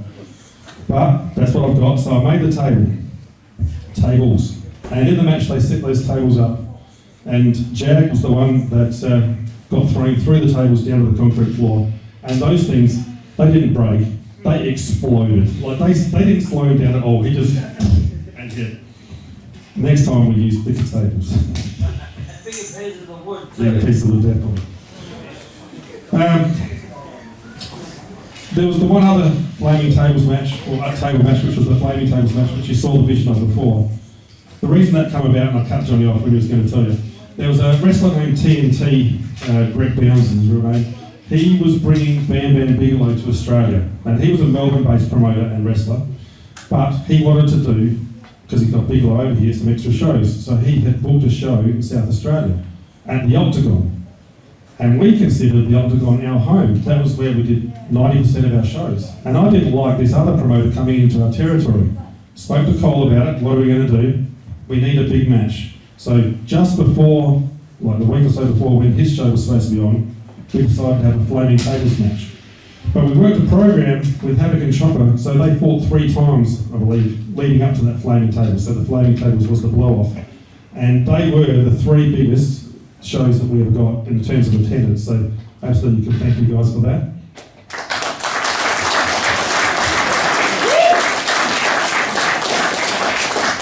I remember Havoc rolling up on show day and he wasn't wearing his normal gear. He's wearing different clothes. I said, why are you wearing normal gear? He said, because I don't want to catch fire. And we used to get the photos, you can see if they saw a video, we've got some great photos. We used to get photos from a Messenger newspaper photographer, and he took a great sequence of shots. The first one, you can see the table on fire. The next one, you see Chopper going through it. The next one, all you could see was his feet and the flames all around him. And the next one, he's rolled over and his whole back's on fire and his head's on fire. Just absolutely awesome. The reason it flamed up like that, we bought lighter fluid for Havoc to squirt on the table. And I thought he'd just squirt a bit on. Well, Havoc has got the cans and he is just spraying the table. Before the show, I'd stuck a fire extinguisher on each side under the ring. And just before the show started, one of the security guards said, we told him what was going to happen. He said, I've got a fire blanket in my car, should I grab it? Well, yeah, that won't hurt. Well, that was the blanket that got chucked on Chopper at the end. It was fantastic that he did that because he was burning. Because Havoc just loaded up and he was spraying it on the mat, it was going everywhere. And I'm thinking this whole ring's going to go up. So I don't know if you saw in the video, but I was right by ringside, and as soon as he went through the table, I was just in and grabbing the table and just ripping it off the canvas because I could just see the whole thing going up. So it was hectic, but it was awesome. And then a couple of days later, we're at training, and I'm standing out in front of our gym, and I see this bloke come walking up. And he sort of looks familiar, but I don't really know who it is. And I'm like, who is this guy? He gets up real close, and it's Chopper. Because Chopper at the time had a red mohawk and a beard. The bloke walking up to me was bald and clean shaven, because all his hair had burnt off and he had to clean off the rest. So this man went through fire for me. So I didn't wrestle much on my own shows because I was overseeing the door, the canteen, the bar, everything, and I couldn't be a wrestler and then go out amongst the crowd and just deal with the stuff I had to. So that really did cut my career a long way short. But the last MPW show, I had a match with Johnny Raddick, which was down at Waterside Workers Club. And that was one of my favourite matches. Johnny did post it on Facebook not that long ago. So I remember after that match when I came back, Rocky Minero said that was probably one of the funnest matches he'd watched. Not because of our talent, Johnny has talent, but just the typical Johnny stuff, and I went with it and we just had a lot of fun and probably, did all the things, knowing it was going to be my last main singles match, did all the things we wanted to do, so it was very good. So thanks to that, Johnny.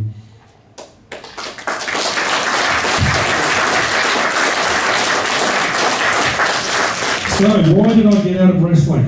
A lot of factors. I was getting divorced. It was amicable, we were still friends, but we got together young and we both moved on. And then we eventually decided to officially move on. We had another business together, which we were wrapping up accordingly. I had a lot of clashes with Cole. Cole did not like the entertainment side of wrestling. A lot of things I wanted to do, he would just shit can and say, "I'm not doing that." No, thanks, Cole. I just planned a whole bunch of stuff and itched it all over it. So a lot of clashes with Cole, struggles to be profitable, and in the end, it just became a chore, and I didn't want wrestling to be a chore, so it was time for me to step away. And I probably stepped away for a few years, and then I got a call for the Colgavani Rumbles. I did a few of those. I did a Rumble with Blase. I did a match for a show at the Elizabeth Downs Soccer Club. I think I got a call on the day. It said, "Someone's sick, can you fill in? It's a tag match.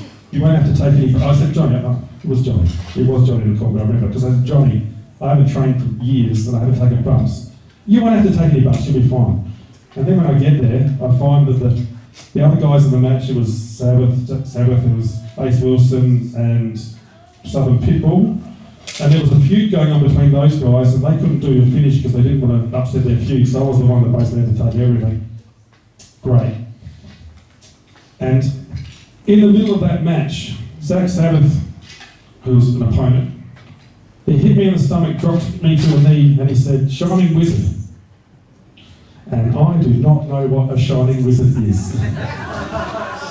And then he said Shining Wizard, and then he turned and ran to the ropes. And I'm thinking, fuck, what's a Shining Wizard?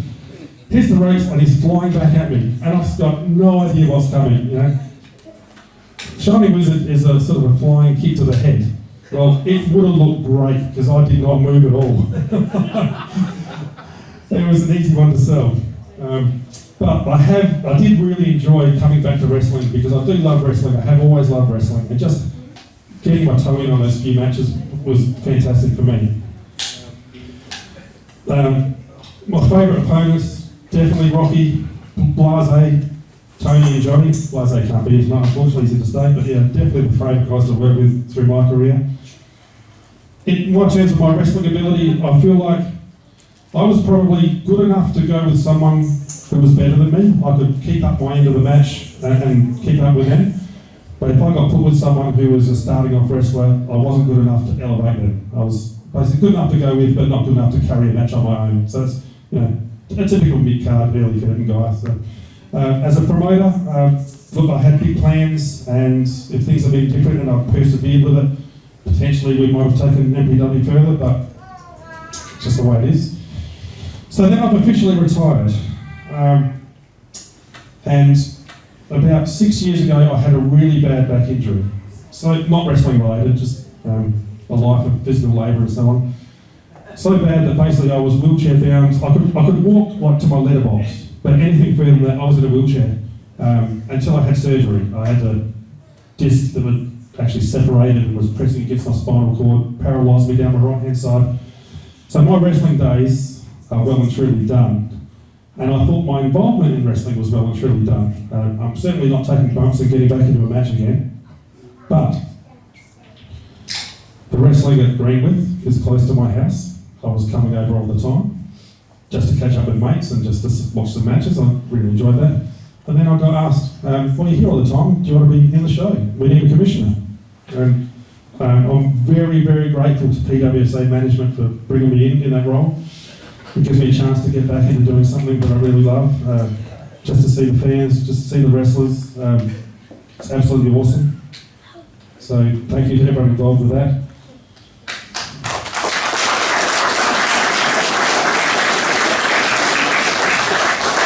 Apart from that, I still drive around in a van. I listen to wrestling podcasts all the time. Jim Cornette, do yourself a favour, 2 a week.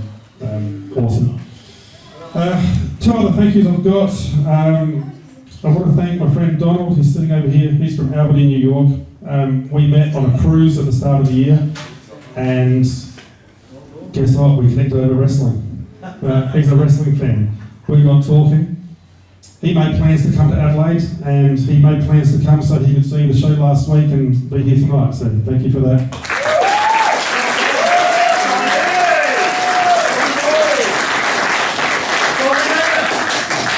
The other person I would like to thank, and the person I should have thanked first and foremost, is my lovely wife Amanda, sitting over here.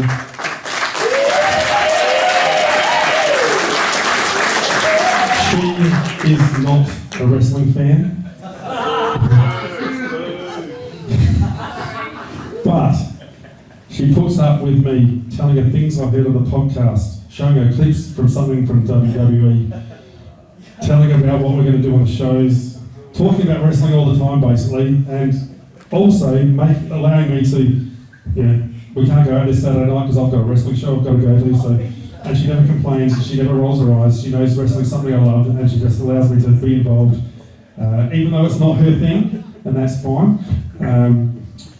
Yeah, she's just been fantastic. We've been together now for 20, well, the son's about to turn 21, so at least 22 years. Probably have a few more on that. So thank you, Amanda.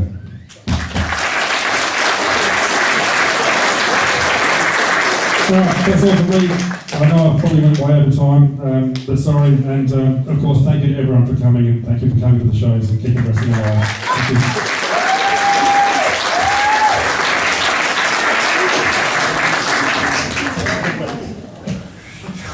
Give it up for the Super Freak, everybody. Alright. We're ready to continue. Alrighty then. Alright, so before we get to the advertised Hall of Fame whatever you want to call it, you must understand, for a professional wrestling show to happen, you need the people behind the scenes to make those things happen, and whether they are the trainers that train the wrestlers, or whether it be someone like Brady over here, who, without Brady, you wouldn't get the awesome effects that we have, the video, the audio, the stuff that you see on the internet. That's pretty much Brady doing that. Very much a future Hall of Famer, taken after his dad, who did everything that he's done with the Power Slam and all the audio video stuff that us dinosaurs don't know what to do. Now, there are those people that again don't get the accolades, the pops, or the love that we get as fans. There are people behind the scenes that do certain things that go unnoticed. That's whether it be ring crew or people that drive the trailers and like I said, the music people. There's also people that work the door and help out behind the scenes, and they never get any type of recognition. Last year we did it with Joe Greco, someone that is a 2024 Hall of Famer that what we believe is wasn't for him. For what he did for Riot City Wrestling, they wouldn't be where they are now. He was the adult in the room that helped out and funded and did all that jazz. And there's all other people that help out as well. There's people like Paula, who helps out on the daughter and whatnot, and has been helping running PWSA and all that jazz. And you've got Emma over there, who's always helped out and done what she does. You've got Bradford over there, that's always helping out behind the scenes at Snake Pit, PWSA, Riot City, Rampage, I believe. Then you've got those that without them, some things couldn't have happened. And so when I first started in professional wrestling, you had to pay like a $300 wrestling bill to Colman Army to first start up. And my mum paid for that. And when we started joint promotion wrestling after Super Freak had abandoned us, Uncle Holker abandoned us, we were unfortunately left with a wrestling gym with no shows.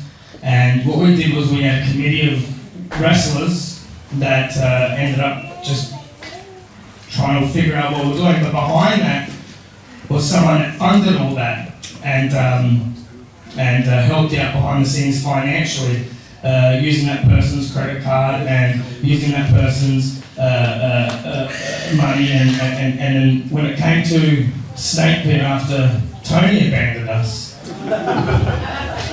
and we needed to purchase another ring, and we needed to have someone work the door, and we needed someone to work the canteen, and we needed someone to do all that jazz that makes everything happen behind the scenes so that you can see us dress up in leotards, jump around, and look funny for half an hour.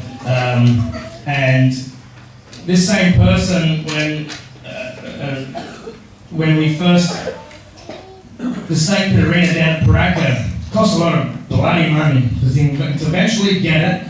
This same person funded it, put their money behind it, and was helping out behind the scenes in the canteen, pretty much everything Paula does, and that's his my mum, you drank karate.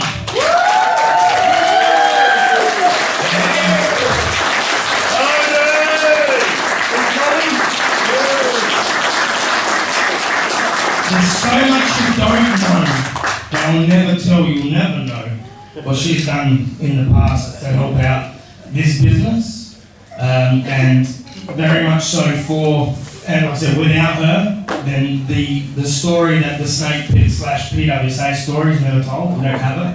It's not there. It's this thing. It's gone. So I would like to induct my mum. Yeah, don't go ready.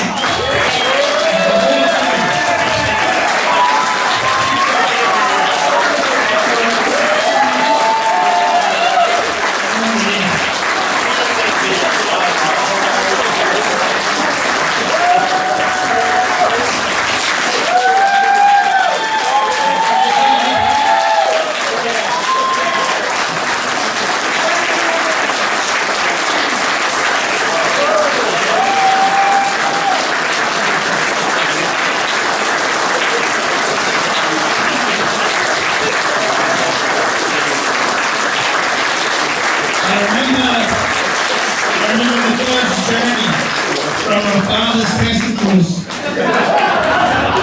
into mum's egg. And I beat out millions of them. I was the lucky one. You were the lucky one.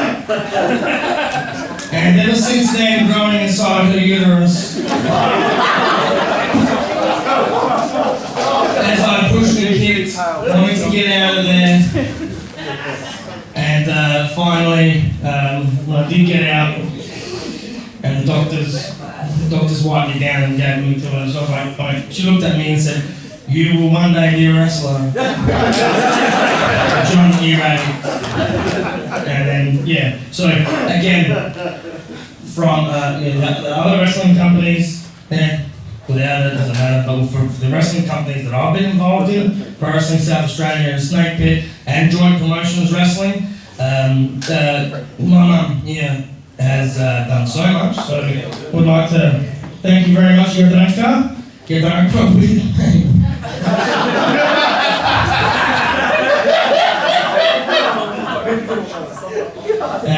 Another name for her is also Tony or Johnny's mum.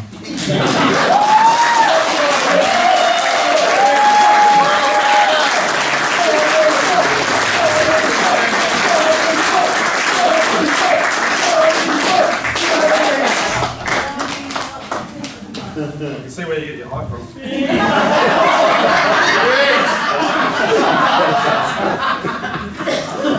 Thank you, everyone.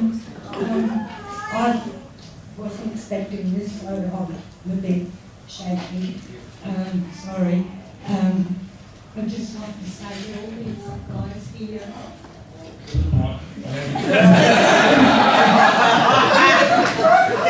Okay. Because I'm told. All these guys that are here, I've watched them from a young age, all start. So LSD.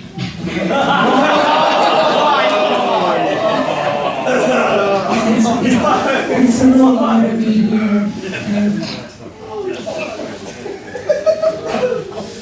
Thank you.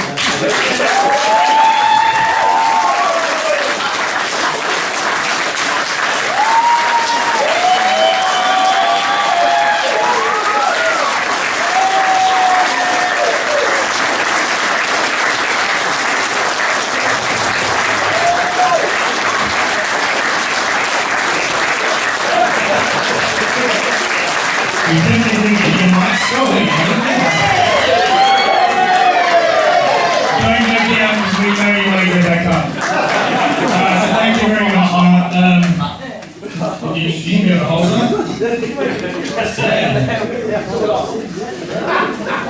I've got that savers for you. Text it your name. One thing I can get.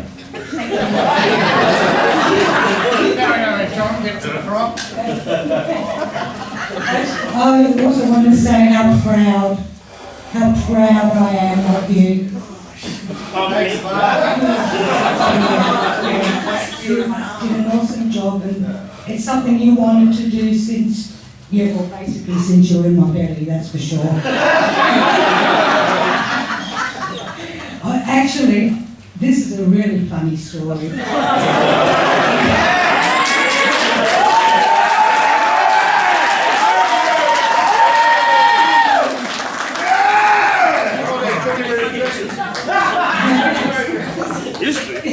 Something that probably know, well, there might be a couple of people that know, but I used to watch wrestling with my dad on TV from Melbourne, and it was with Mario and Amanda and all that.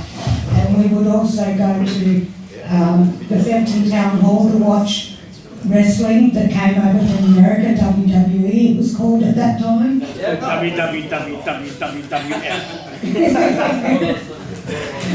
And so Johnny would watch wrestling with me and come to the shows. One day when we had this, we had tickets to go to Fenton Town Hall to watch the guys from America, and I was at work. Johnny and Frank were home, and I don't know if any of you remember, but in those cereal packets you used to get little toys or cards or something. And they're like in these cellophane little packets. So we had a butcher's knife because Johnny's husband.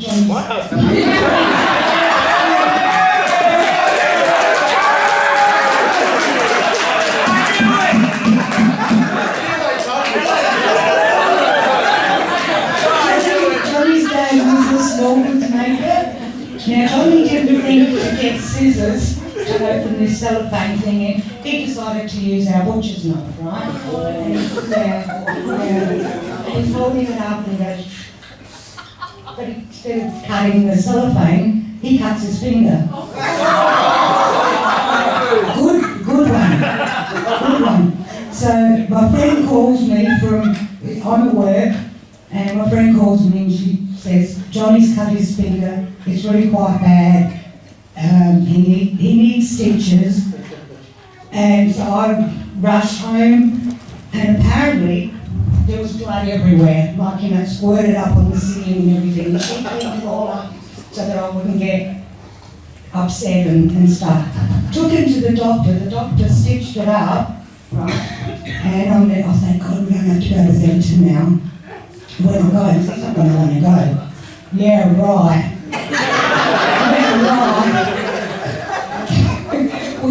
We're watching this wrestling and he's holding his finger up like this. Sorry, I keep forgetting about the microphone.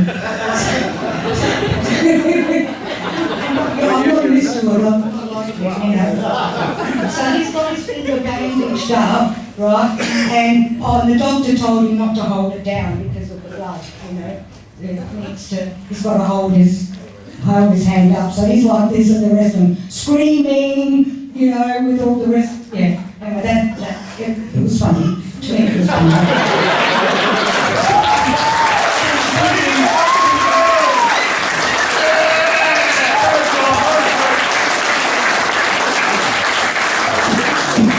I'm glad that traumatic experience for me was funny for you. Now get on the stage and let some real stars get on here. Thanks, Colman. Thanks, Mommy. There's not so many people that live their dreams, but I know, I'm saying there's not a lot of people that live their dreams, but I'm glad that you lived your dream. Yeah.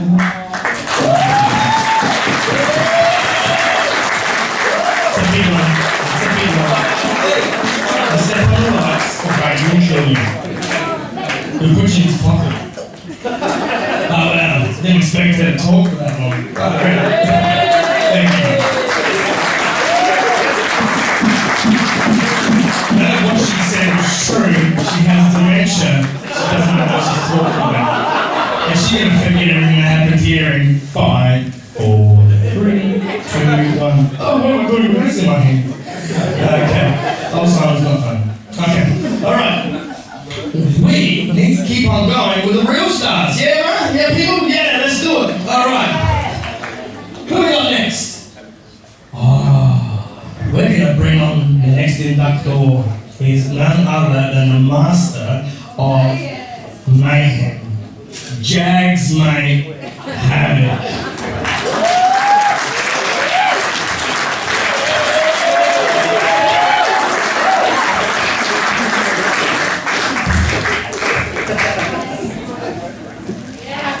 Thanks so much, Nick, for asking me to induct you tonight. I'm so happy to be here. So, a few years after I started my career, a young Nick Savage showed up wanting to be a professional wrestler. And so he started training with us at the Monster Factory under Colman, and unfortunately for Nick, it became apparent pretty quickly that, in his own words, he was shit. He was quite shit. But it opened another door because the suggestion came, why doesn't Nick learn to become a referee? Mainly because he's about this tall. It makes us all look huge. Now that may not be what he signed up for, but I'm so happy that it went that way because Nick would go on to become my absolute favourite referee of my career. Thank you, Nick. Now, part of that was, I suppose we kind of got to go on this journey together in our early career. While I was out there learning, trying to become a better wrestler, Nick was also out there learning, doing the exact same thing as a referee. And he would go on to have this persona of no nonsense, take no shit from the wrestlers, and he really had a commanding presence as an official out there. And something I really appreciated about Nick was that he never tried to make it about himself. There's a lot of egos in professional wrestling, and a lot of people will try to make it about them when it isn't their time, including referees. But that was never what Nick was about, and that just plays to his character. He was there to give you what you needed to tell your story in the ring, and that is something about Nick I will always appreciate. Now, for his professionalism, there was a lot of times we would try and have some laughs in the ring. There was a lot of times where we're covering our faces, trying to hide some smirks. Some of the funnest times of my career, I won't mention anything we said because it was atrocious. But it all played into this relationship we had that really made Nick the one referee I will always remember in my career. Before we get him up here, I just wanted to say something about nicknames. A lot of us will get nicknames behind the scenes. They'll come from silly little in-jokes. But Nick's nickname would become part of his persona, Smokin' Nick Savage. And it wasn't just because of his smoking good looks. In the early days, Nick would disappear for 20 minutes. He would come back, eyes red, glazed over, a cheeky little grin on his face, looking for munchies. We all knew what he was doing, and so Smokin' Nick Savage was born. And I'm actually really interested to see if he remembers anything from that period in his life. I'm very proud to induct into the 2025 Hall of Fame, Smokin' Nick Savage.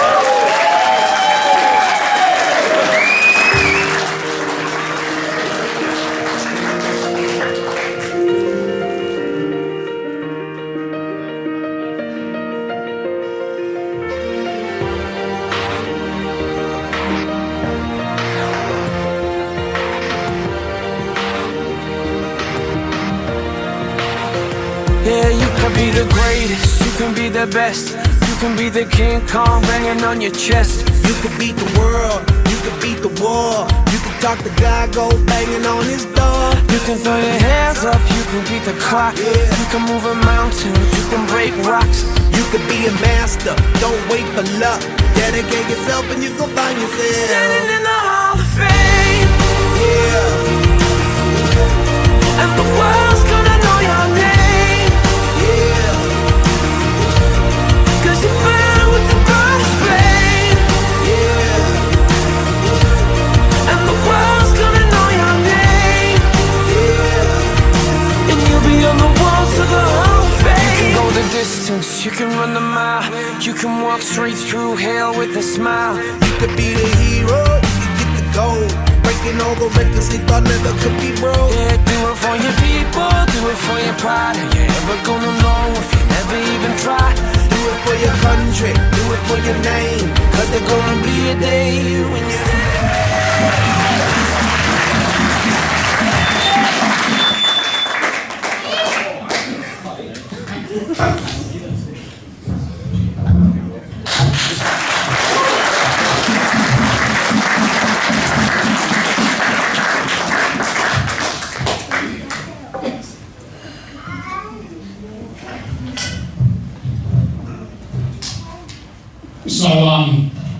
So the first thing I'm going to say is I obviously spent a lot of time in the ring in front of you guys, but I still find, even though I'm now the HCW General Manager, getting out here and grabbing the mic and talking to you people like this is extremely nerve-wracking and something I'm really struggling to come to terms with, but we'll see how we go.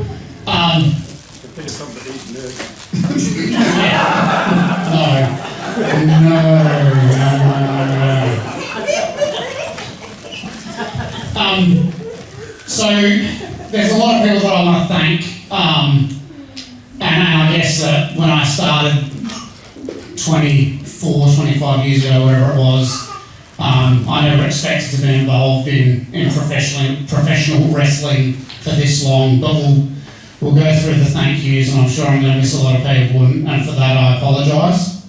So we'll start with how I got into wrestling.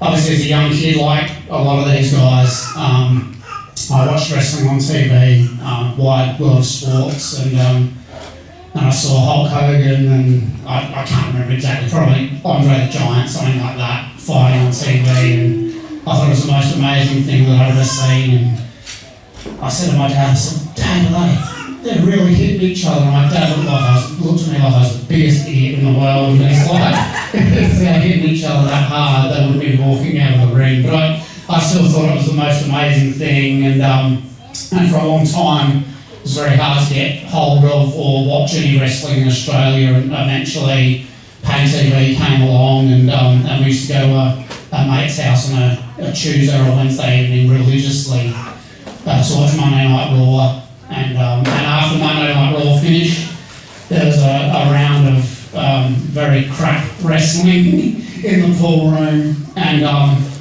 eventually I started working at a hotel in the Adelaide Hills, and I met a guy working in the kitchen there called Trent, and we spoke about wrestling and how much I love wrestling. And one day he says to me, "Well, my brother's started training to be a wrestler," and that person was none other than Chopper Colman, and Trent, Chopper's brother, connected me with Chopper, and Chopper got me an in at the Monster Factory with Colman and Barney, and so off I went with no idea what I was getting into, and I went down to the Monster Factory and I started training, and there's a couple of things I learned about myself, some things I probably already knew. At the Monster Factory there's a couple of things or at least one thing that I didn't work out for a very, very long time. But that was probably the thing that kept me going there. So, Nick Savage has no hand-eye coordination. Nick Savage can't do anything physical or sports related.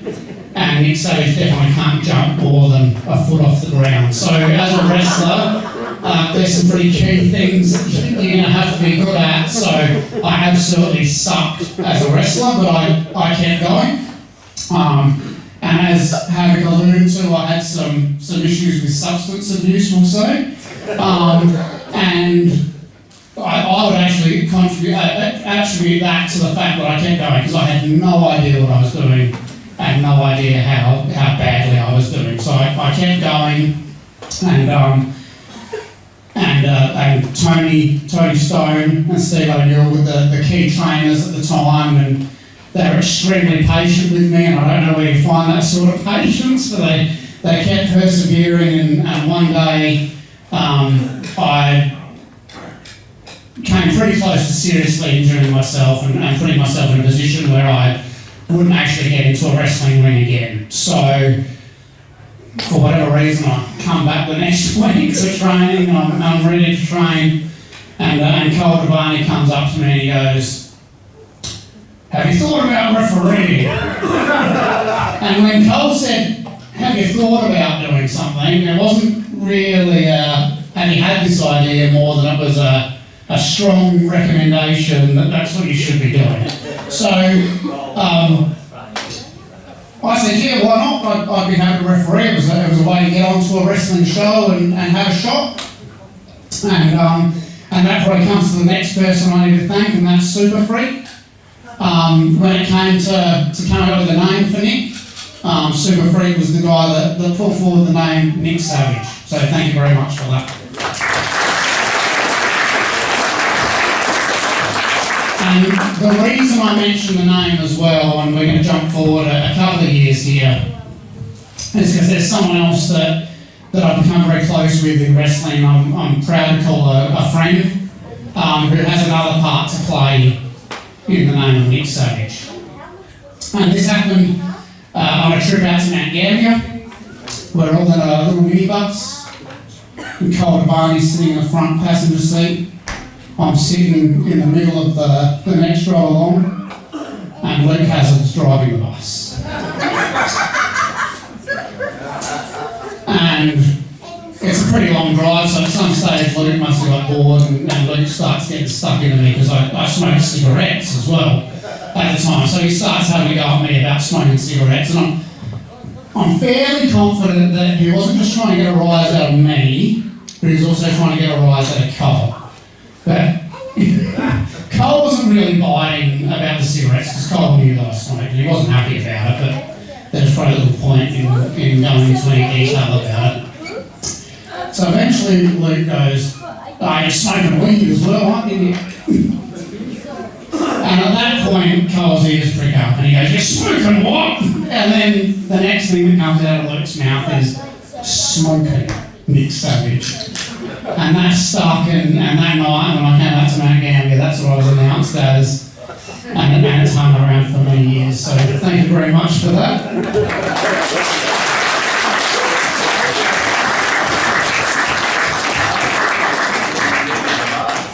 So I think it was about October 2001, I went and refereed my first match at the Octagon Theatre, and it was a four-way hardcore match.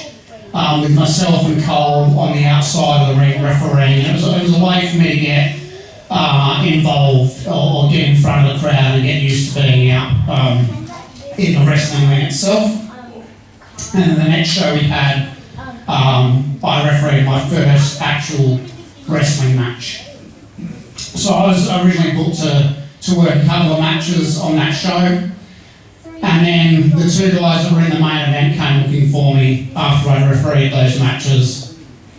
And those two guys were Jag and Havoc, or Harley Jackson and Havoc. And they specifically asked me if I'd be interested in refereeing their match that night as well, which was the main event. And the amount of confidence that they gave me and how that felt to me on that night and what that did for me in my career and really propelled me to continue that dream of becoming a referee and being good at it. I don't think I can explain in words how much that meant, so thank you very much for that. And also thank you very much for the friendship over the years.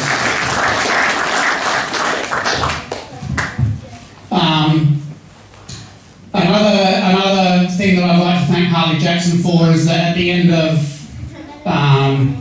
Joint Promotions, when Joint Promotions was wrapping up and there was a lot of uncertainty about what was going to happen with South Australian wrestling, Harley Jackson had gone off and formed a new company called PWSA along with the guys from Perth. and I had no idea what I was going to do. And I was actually pretty close to hanging it all up and not continuing as a referee or even being involved in wrestling anymore. And I reached out to Jag at the time and asked him if he'd be interested in me coming along to EPW, and he was more than happy to have me. And that really continued my career, and it was one of the best times that I've had in professional wrestling, and I'm really grateful for that. A couple of other people that I want to thank. Again, another time that I was thinking of not being involved in wrestling anymore, and I'd been away for a year or two. Matt and Chris Basso reached out to me. They asked me if I'd be interested in refereeing at Right City Wrestling, and of course I agreed, and I went along there, and that renewed my passion for wrestling once again, and probably led to me still being involved today. And I'd also like to thank Kyle and Tash Mundy for welcoming me into ACW wrestling, and also giving me the opportunity to do something other than being a referee. For a very long time I wanted to try and do something else, and they gave me the opportunity to be general manager there at ACW, and I'm very grateful for that. So obviously, as I said, there's going to be a ton of people that I've missed, so I just want to say thank you to everyone that I've been in contact with, that I've worked with in the ring throughout the last 24 to 25 years. I appreciate everything that everyone in wrestling has done for me.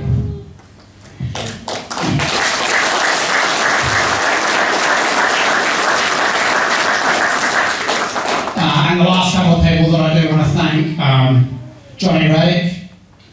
Johnny was, all of these guys were, but obviously Johnny was at Monster Factory when I first turned up, and Johnny's done a lot for me. He's done a lot for wrestling in this state, and I'm extremely grateful for that. I'm extremely grateful to call you a friend, and thank you.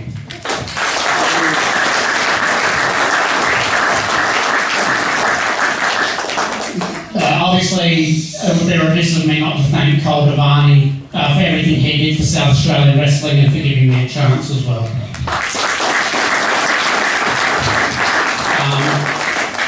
The last person I want to thank, and this is probably the hardest person, my amazing wife, Alicia. So, there's a rumour that Alicia hates wrestling, and that's not true. Alicia is more than happy to watch wrestling with me at home, and recently it's become in the vicinity of 6 to 9 hours of wrestling a week that we sit at home and watch. Alicia, however, doesn't like me being involved in professional wrestling. There's been many times that I've not been there because I've been at wrestling, or we've missed some other function or event because I've been at wrestling. And as much as she's not been happy with that, she's supported me every step of the way.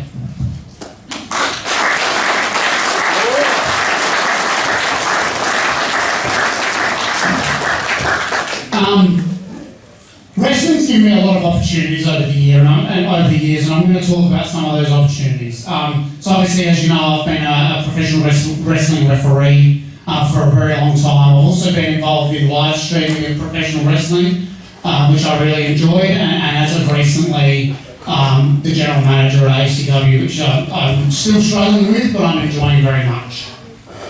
I've worked with pretty much every major promotion here in South Australia.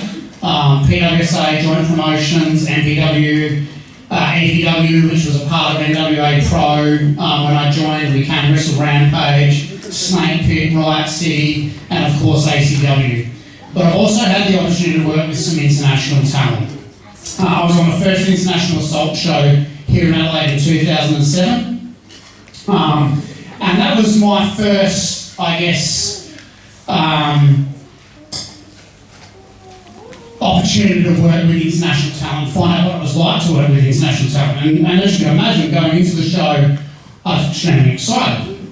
So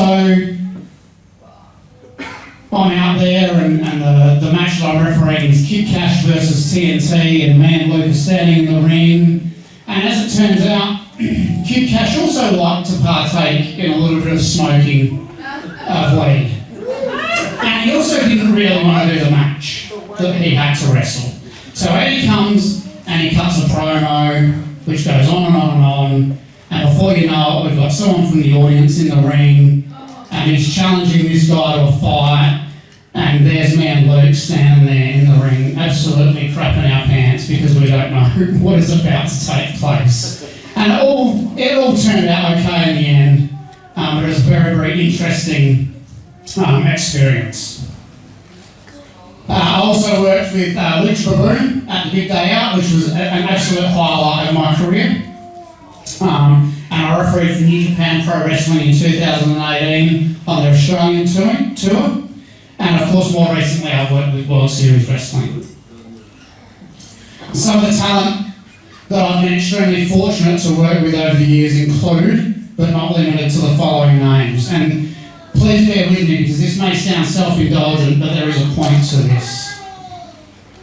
Billy Kidman, Masato Tanaka, Jay White, Kushida, TJ Perkins, Brian Cage, Eric Rowan, Jordan Grace, Ken Shamrock, Shinsuke Nakamura, Kenny Omega, Havoc, Harley Jackson, Steve O'Neill, Shane Hayes, Mikey Nichols, Johnny Reddick, Tony Stone, Chopper Colman, Tyler Daniels, Luke Hazard, Wolf Dogg, Slex, Damien Slater, Robbie Eagles, Madison Eagles, Rocky Monero, Adam Brooks, Zach Sabbath, Mickey Fortune, all of the Graham brothers, Joey Gregg, Wrecking Ball Wilson, some of the greatest guys that I've met in wrestling.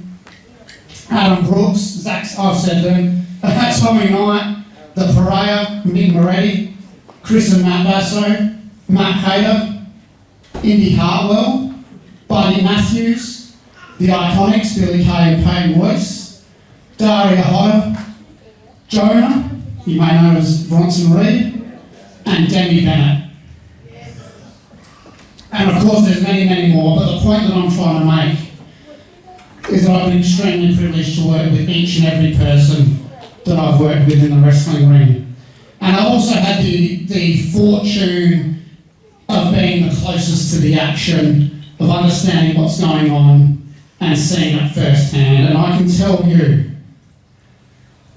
out of all the talent that I've worked with, international talent, talent from interstate, talent from here in South Australia, that some of the best wrestling talent that you will see comes from this state.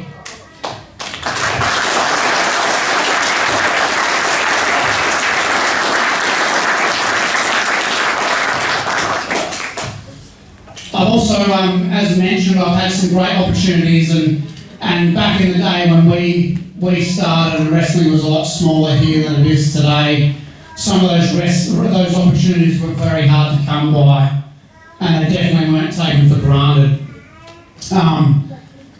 Obviously today, the world's got a lot smaller, there's a lot more opportunities for everyone in wrestling here in this country, but I do want to say that each and every person, whether they're a wrestler, whether they're starting out, whether they've had 10, 20 years under their belt, whether they're an announcer or a referee, don't take this for granted.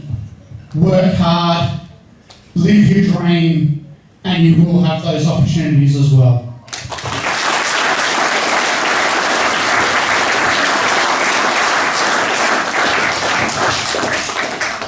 I also want to say to all the fans here tonight and all the fans here in South Australia, also don't take this for granted. There's a lot of wrestling federations here. We've got obviously PWSA, we've got ACW, we've got RCW, Wrestle Rampage. Get out there and support all of those promotions as much as you can, because without you guys, wrestling cannot be successful in this country, and we won't have the Bronson Reeds, we won't have the Rhea Ripleys moving forward. So get out there and support these guys as much as you can.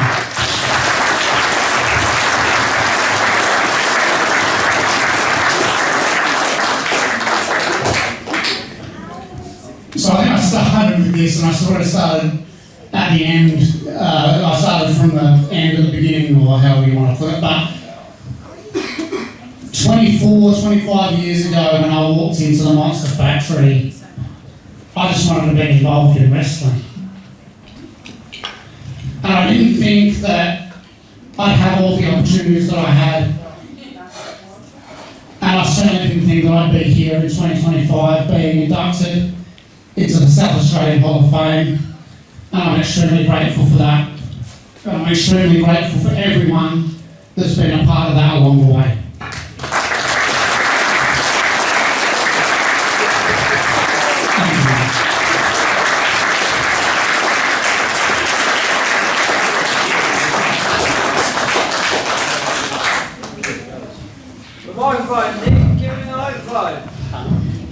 Never does a mic spot for all these years and he's trying to take my microphone away.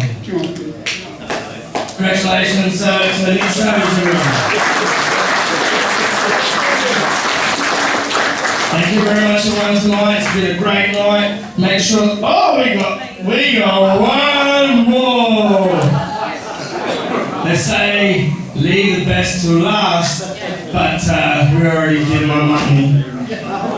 So, I'll tell you what, look, Nick Savage, one of my favourite referees to referee my matches. So you've been, you've been an inspiration to so many. You've got Alex over there.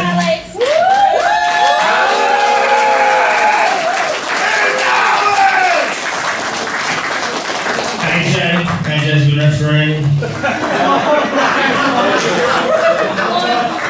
I'll just see myself there. See you later, Alex. Go away. Refereeing's a hard job.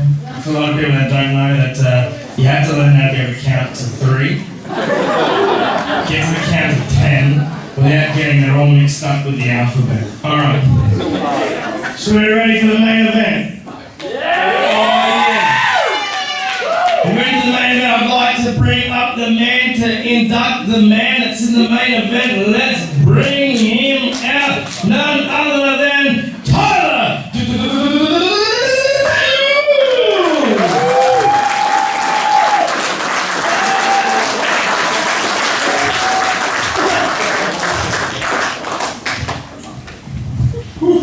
What a night. I have obviously prepared some stuff, and likely or not, we're going to it all. Before I begin with the gentleman we were here for, I just want to say congratulations to all of these guys, everyone that's already been inducted, because I was sitting upstairs earlier and I was thinking about it and looking at it and going, I have worked with every single one of these guys in some capacity. I've been with them, they've refereed, they've announced, done whatever. I was really fortunate. I didn't see Chopper's first one, but he came back and I got to work with Chopper. That was amazing. I remember when I very first saw Chopper, and to Johnny's point, when he walked out, he was real. I didn't care about anyone else. He walked out with this flaming red fucking mohawk, and I thought, I don't care about anything else on the show. He's real. And I remember that from day one. I remember that, and I was so privileged and proud that when you came back, I got to work with you. It's not about me tonight, but for right now it is. Because I remember Tony Stone, my very first day walking into the Monster Factory, he was there, and he was, and I think Nick said it, just patient and just giving him his time, and I loved that about him, and it was great, and I got to work with him later on, I'll talk about that. But there's one guy I was thinking about, I'm like, everyone sitting here, I don't think I ever got to work with Freak in any capacity whatsoever. And so he stood up here and he started talking about MPW, and I went, shit, I was there for the last few shows of MPW, so even as a promoter, I got to work with Freak, and I couldn't be more proud and privileged to say that every single one of these guys sitting here has meant something to me. I've been part of their career, they've been a part of mine, and so welcome, congratulations, and thank you to all you guys who have already been involved.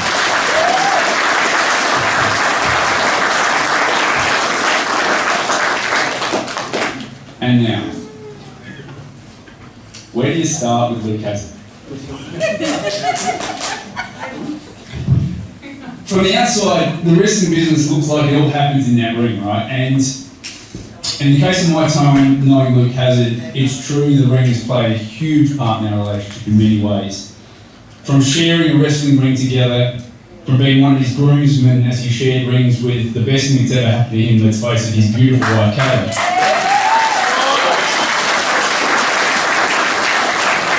Ringing each other on the phone anytime, out of the blue, and talking for ages and hours about everything from the most mundane bullshit to some of the most meaningful moments that we've shared together. And even in one instance, almost coming to blows in India and wanting to wring each other's necks. We will talk about that. It was interesting because when Luke first approached me and asked me to induct him in the Hall of Fame, I legit said, why? I was very privileged, don't get me wrong, but I was really surprised, and mainly because he trusted me to get up here and not just bury him and talk shit about him, because one of the biggest things about Luke and myself after all this time, that's what we've done, is just talk shit and taking the piss of everyone and anyone at any time. So, geez, you're brave. Now, I'm not saying that that's off the table, we might still get there, but before we do that, I figured we should probably take a little bit of time to talk about the reason why we're actually here, and that's of course to honour him.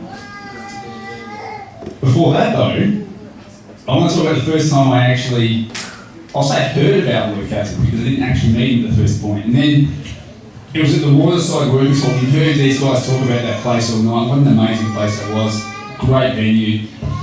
But it was my second match. And I'd had my match and I'd gone backstage, and there was a heap of the boys backstage, and they came back and oh man, there's a guy out the front called Luke, and he used to wrestle, and he works with you, and he knows you, and he wants to say hello, and I'm like, the fuck? Who's... I'll be honest, I sat there and I went, beyond not knowing who they were talking about, I literally thought, what the fuck? It took me forever to find my way into wrestling, and then I find out it's a guy I actually work with, who's already been wrestling before me, and I knew nothing about him or the business. And so I thought, fuck this guy. Had no interest. However, and I had to clarify this with him because I honestly couldn't remember, I did go out and meet him. I went out that night and met him, and I said hello to him, and although I couldn't remember when it was, I remember looking at him and I was talking to him, I'm like, you used to be a wrestler. Okay, don't look like a wrestler. And I still have no idea who the fuck you are, right? But here's the thing, there's something else that I didn't know about that. And that was that would be one of the most pivotal moments in my life. Because it's strange that you often never know the importance or the relevance of a moment while it's happening. Because of that moment, it was the start of what would become an amazing friendship, one that wasn't ever just about wrestling, and one that has made one of my very closest friends to this very day. While it did take me a while to actually find out who he was and understand what he'd actually apparently done in the wrestling business, it certainly didn't take long for us to become friends, and even shorter time to realise, as I said before, it was mainly based on our mutual love of taking the piss out of everyone in any situation and each other.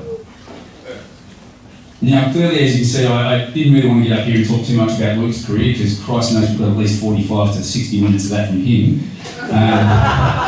Let's face it, he's never been shy about telling us how good he is. But then again, it is his night, so I will leave all of that up to him. However, I do want to talk briefly about the man that you've all gotten to know, and cover the reason why we're actually here honouring him. Of course, everyone knows Luke Haslam, the performer. A man who for the best part of 25 years has lent his voice, his presence and his passion to work with practically every wrestling company this state has seen since the turn of this century.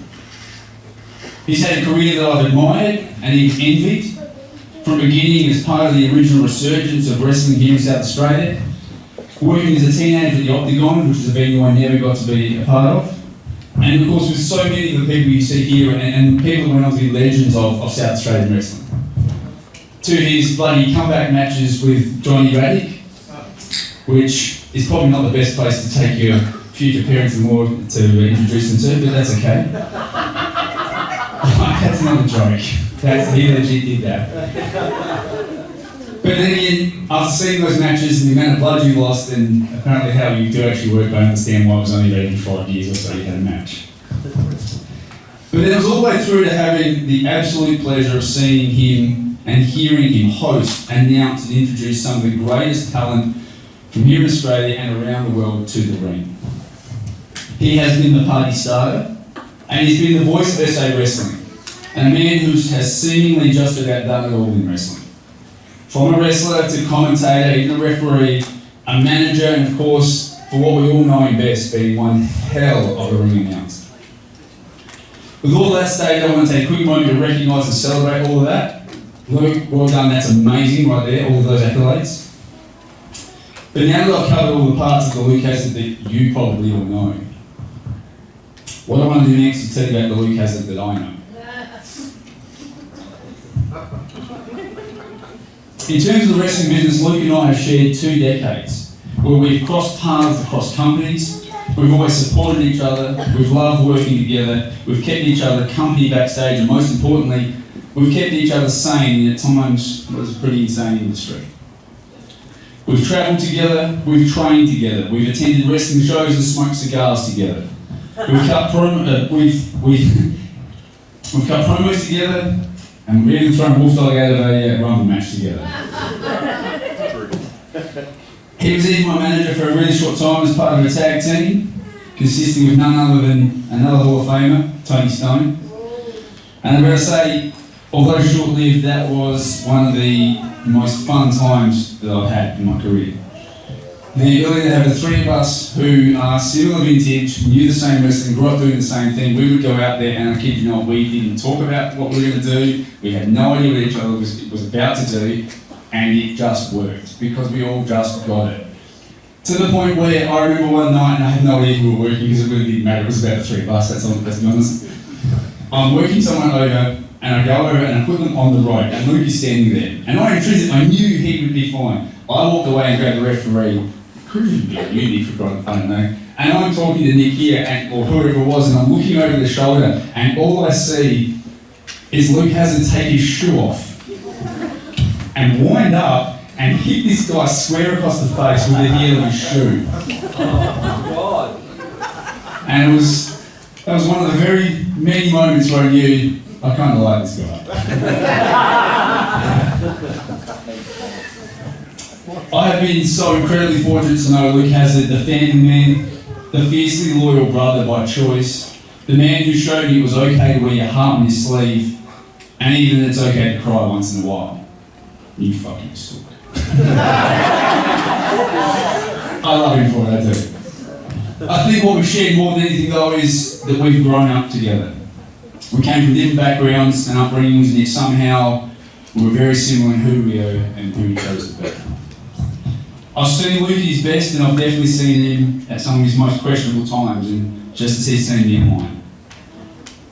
We've shared birthdays, family holidays, celebrated children, weddings, and we've been there for some of the really darkest, hardest moments, relationship breakdowns, passing of parents, and everything in between. Being of a slightly more mature vintage than Luke, I've often felt a little bit like his older brother. And him a little bit like my younger brother. And yet, despite me being the older one in that pairing, it's him who has taught me so many things, both in wrestling and in life. For example, how to conduct yourself with pride and self-respect, both in wrestling and in life.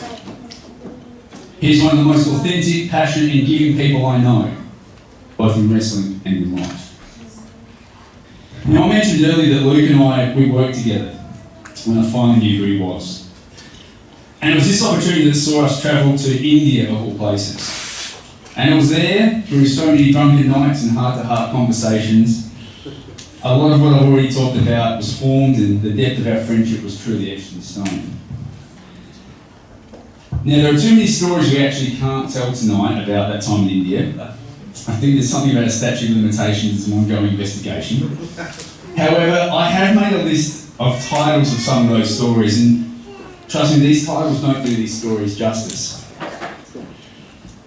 From standing watch on a street corner as he scores weed on the back streets of Gold Beach, from him falling asleep with a lit cigarette, burning it down to the filter, and in the process almost burning his entire hotel room, him creating his Aussie esky made of a backpack with a shopping bag, filled with ice and long neck beers so he could hang out in the pool and didn't have to move for hours. From the two of us and about 8 other people, literally hopping carriages on a moving train halfway across Mumbai. Every time we get to the station, we would literally jump out and run the platform onto another one on a moving train. Running the numbers on sunbathing Russian women and avoiding the Russian mafia. I wish that was a joke. It was. No, trust me, it wasn't. I mean, I don't think that Davin Park, mate, but it wasn't.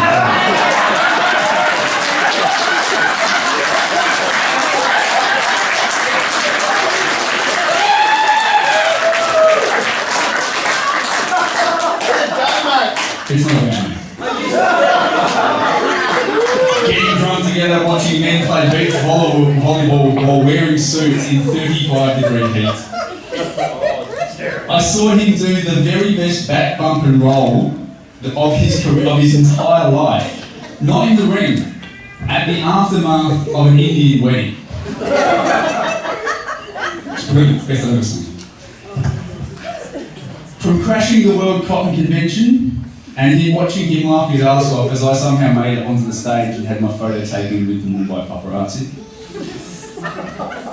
From him being so hungover at work, he nearly baked as he leaned himself against a window in the full force of the sun until I had to send him home because he was legitimately grey. And somehow we survived an entire weekend that was, let's be honest, the Hangover movie. Except we did about 8 years before that movie came out. Something about these ones and those ones, like. There are 2 quick stories I will share from India for you though, and I mentioned the first one a little bit earlier, and that was when, the one and only time I can remember that we almost came to blows. And being away from home, we both were having issues back home at the time, and we were in each other's space nearly 24 hours a day for weeks on end in another country. Trust me, 2.5 hour drives to work and from work, you better like the people you're stuck in the car with and then have to spend the day with. But we were genuinely wearing on each other. And one night on our way home, it just got to a fever pitch, and on the way home, 2.5 hours, we were just needling each other back and forth, and everyone could feel it. All the way home, all the way back to the hotel, and all the way where the working group we had went out to dinner. To the point where people with us were legitimately worried that we were about to lunch on. They sensibly, strategically sat us down across the table to each other, out of arm's length at least. But here's the interesting thing about Mumbai restaurants. Many of them have 2-for-1 half-price cocktails which start around about 4 p.m. in the afternoon. And we got there at 4:30, so as we're sitting there, staring at each other and eyeing each other off, somehow we both decided we would down about 4 or 5 double Jack Daniels shots in roughly 2 minutes. Yeah, I know, right? But somewhere between shots 3 and 4, we had an unspoken reconciliation. We looked at each other and we just knew that we were good. We knew we were okay, and we have been ever since. The other story I want to tell quickly about working in India was the day he was heading home. He was unexpectedly heading home, as I said before. He was having a pretty rough time, and both with family matters and more than anything for Luke, just a selection of food was not really working with Luke's palate. The poor bastard, all he wanted was a schnitzel, chips and gravy. And as you can probably appreciate, being in Mumbai, it's not the easiest meal to find. So I had a crazy idea. The hotel we were staying at, I managed to make friends with a lot of the staff, and I thought, easy. But I thought, wouldn't it be awesome if somehow we could make this schnitzel, chips and gravy thing come to life? And so I went up and did a little investigating. But the weekend he was leaving, we all went out, and I think it was a Friday night, we finished work for the week, we went out, and it was one of the greatest nights. It was amazing, it was blind drunk. We literally stumbled home about 6 a.m. I mean, I think the club closed at 3 a.m, but we kept going and get home for about 6. So about 6 o'clock, he is, mate, just terrible. Stumbles off up to his room. And in the meantime, what I'd arranged is, the very next day with everyone else, I arranged that we would go to the private restaurant they had on site, and we would section part of that off, and they basically closed the restaurant down just for us.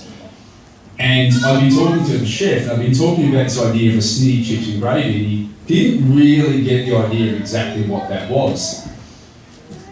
So somehow I ended up in a 5-star restaurant in Mumbai, in the Marriott, with the head chef, cooking a schnitzel chips and gravy for him. And I'm in full hat and apron, the works, with this chef, right? So, as we slept in his room all day hungover, we were waiting, and eventually it was time to go. So we had run up to his room a couple of times, no call, nothing. Eventually sent someone up to get him, and he managed to drag himself down. So we're all waiting for him. He makes his way into this restaurant and wanders through, and to be fair, looked like absolute shit, like he did. And he wanders through, and I think he said, why am I here? What's going on? This restaurant's empty. Until he turns his corner, and it's just about 12 of us sitting there.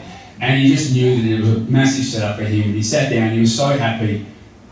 And then I walked out with the schnitzel chips and gravy. And he starts bawling. And I just mean absolutely sobbing and emotional mess. And he was awesome. And it's why I love him. I love making that moment for him. I love sharing so many of them. But I'm pretty sure he still owes me for the schnitzel, you cheap bastard.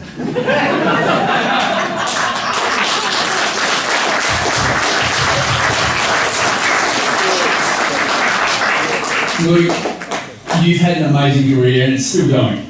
You've absolutely earned the respect, the admiration and praise from everyone you've worked with and with every company you've been involved with across the entire South Australian landscape. Genuinely, congratulations on all you've achieved, including this honour. Closing from me, your friend, your brother, your mentor who taught you absolutely everything you know, I want to say thank you for being the performer and the man you are. From the stories we've shared, advice we've offered each other, all the times we've entertained each other backstage, every comment, and all the laughter we've enjoyed from all the shit that we've talked. From every locker room conversation, every real life heartbreak, celebration, and moment that we've encountered and endured together, I could not be happier or prouder to get to share this one with you. Everyone please join me as I welcome the party starter, the one, the only, the voice of SA Wrestling to the stage to formally be inducted into the PWSA Hall of Fame for 2025, Mr. Luke Hazard.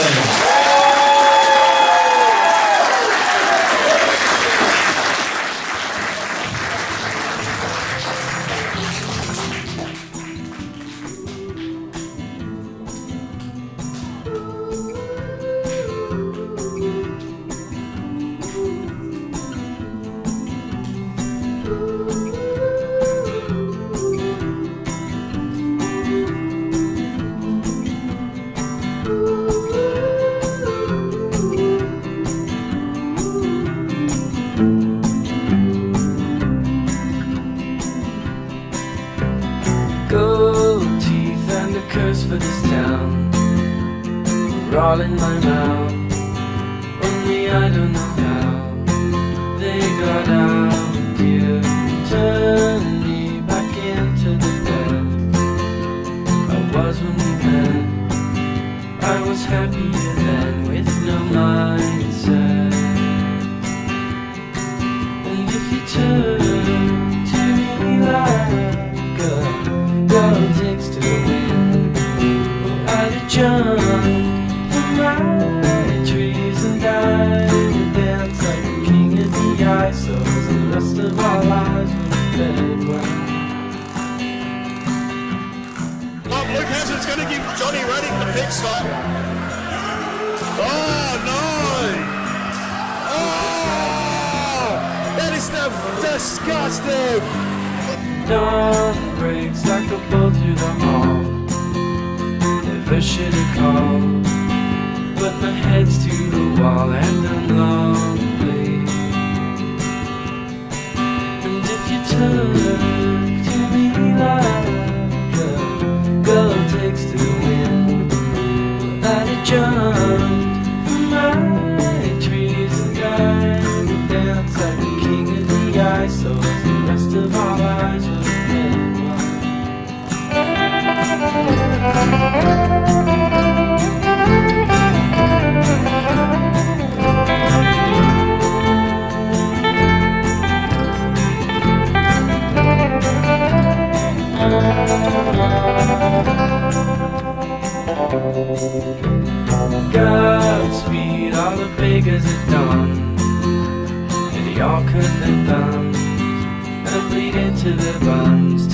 miles away. For Snake Pit Pro Wrestling, I'm Luke Hazard.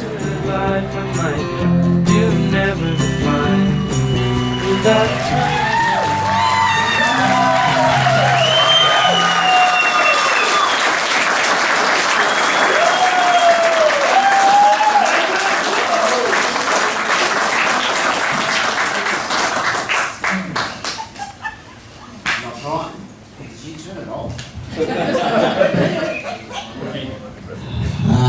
Thank you very much, folks. I'm very honoured to be here tonight to celebrate this all with you and to be honoured with these fantastic people here. I'm actually really uncomfortable. The last 20 years or so I've had to wear a suit, and I really do apologise, but fuck the suit.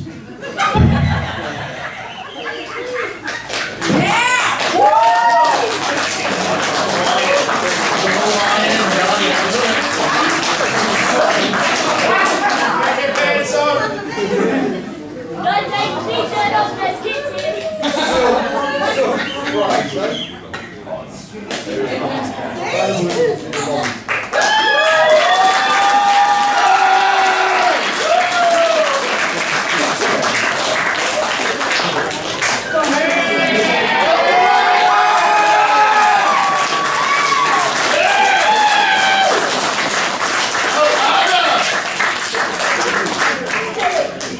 That's better. So you enjoying yourselves tonight, folks? Oh, we can do better than that. Are you enjoying yourselves tonight, folks? That's better. So like normally when I'm at a show, I've got the cards to show you the promotions that I'm at, but you know what? This is about Luke Hazard tonight. So I've decided to get my own, and stubby holders are available after the show. They're $10 each with a sticker as well, and you get to photo with Luke Hazard. Thank you all very much for coming here tonight. Thank you very much to PWSA for this great honour and putting this on here. I tell you what, folks, for the last 26 years, I've been involved in professional wrestling here in South Australia. And it's been an absolute honour in my life to be here with some of these gentlemen that are here tonight with me. And the last couple of weeks I've been really sort of thinking back over the time of my career and realising that I was 16 years old when I started here, and in a couple of days I'll be 42. And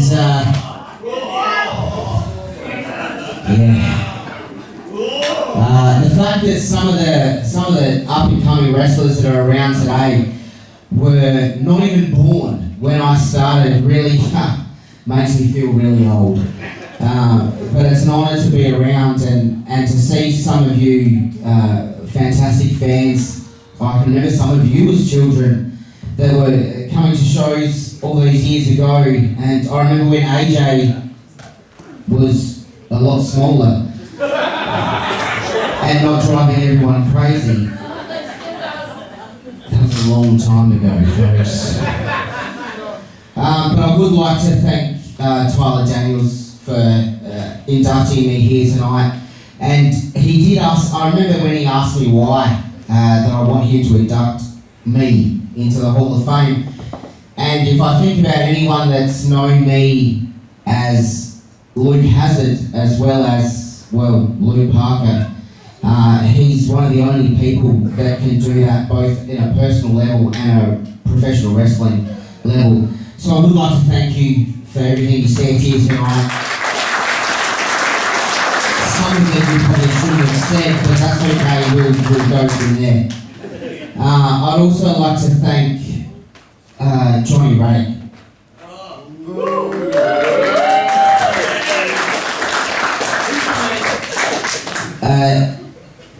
A long time ago, you trusted and encouraged me to run the show, essentially. As soon as people walked into a building at Snake Pit Pro Wrestling, I was in charge. And Johnny was the one that encouraged me to do that and allowed me to do what I do. So I'd like to thank you very much for that. Thank you for your friendship. Thank you for your trust. I love you very much.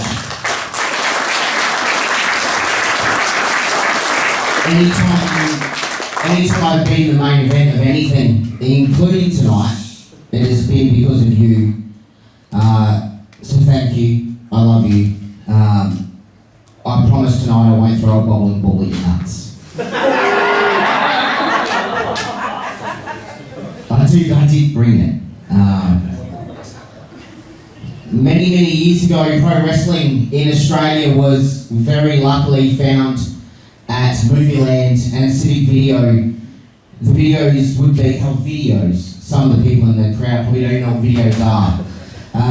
They'd be 6 months late after they were actually live in America, and you never find anything published. You were very lucky if you did. And all of a sudden I found out there was going to be pro wrestling in South Australia. Thanks to guys like Robin Herbstreit and Robin and Roger Plant, who started pro wrestling here in Adelaide in my generation.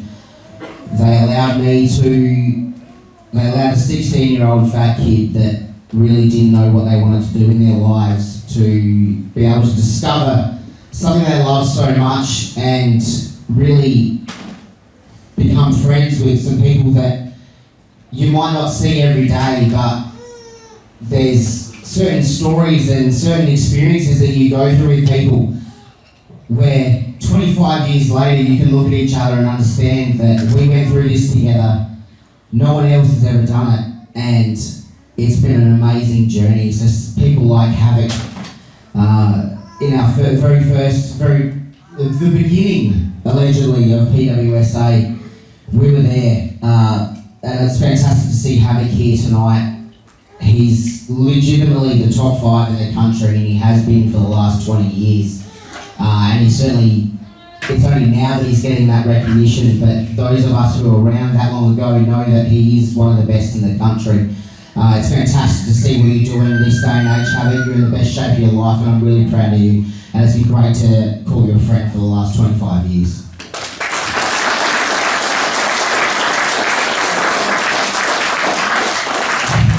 Those days we had guys like the Real Deal, Steve O'Neill and Jag Hartley Jackson. It was amazing. Pro Wrestling South Australia and the Octagon Theatre. For those of you that were at the Octagon Theatre, you know how fantastic it was. It was such a fantastic time in life.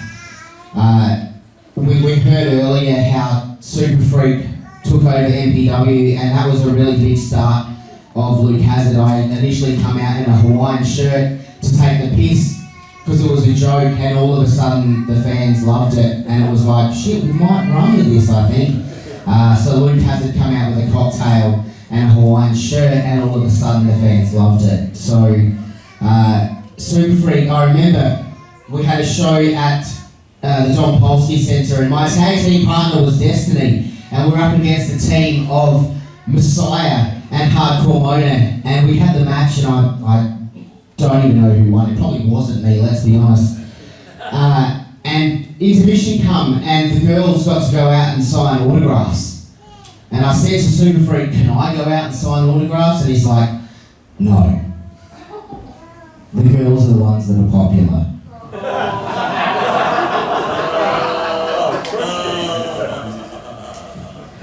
About 6 months later, Super Freak dubbed me the most popular wrestler in South Australia for 2002. That day lit a fire under me to make him eat his words. And about 6 months later, you would see kids in the crowd with Hawaiian shirts.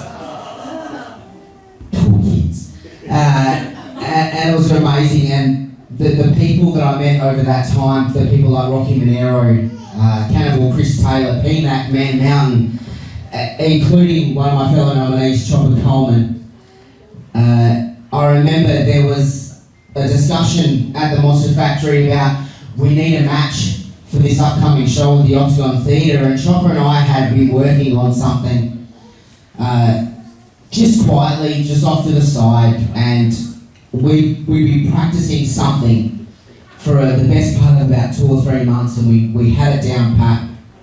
And we asked them, we said, let us do our thing.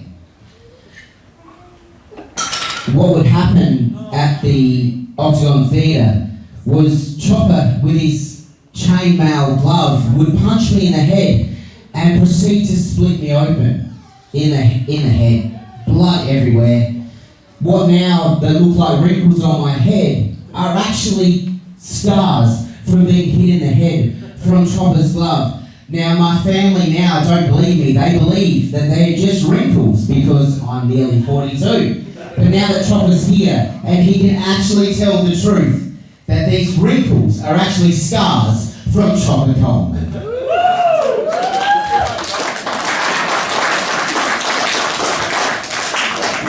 NPW was a fantastic time in South Australia. We were very new into the pro wrestling scene. Places like the Octagon Theatre was an amazing venue for us and we had so much fun. They kind of killed my story, but we got to see the best referee in the country, Nick Savage. It's fantastic for you to be here tonight, being inducted with me, my friend. Over the past few years, we have been in every pro wrestling promotion in South Australia together, and it's fantastic. And the fact that I dubbed you Smoking Nick Savage in front of the crowd, I take with great pride, because honestly, we said that I would be calling you Smoking Nick Savage, and he said, please, Luke, and actually pulled me to the side and said, please, Luke, please, don't call me Smoking Nick Savage in front of the crowd. He asked me really sincerely to not do it. It's probably a bad thing, Nick. So I proceeded to call him Smoking Nick Savage at least 14 times in Mount Gambier for that very first time, forever dubbed Smoking Nick Savage. So congratulations, my friend, you truly deserve it.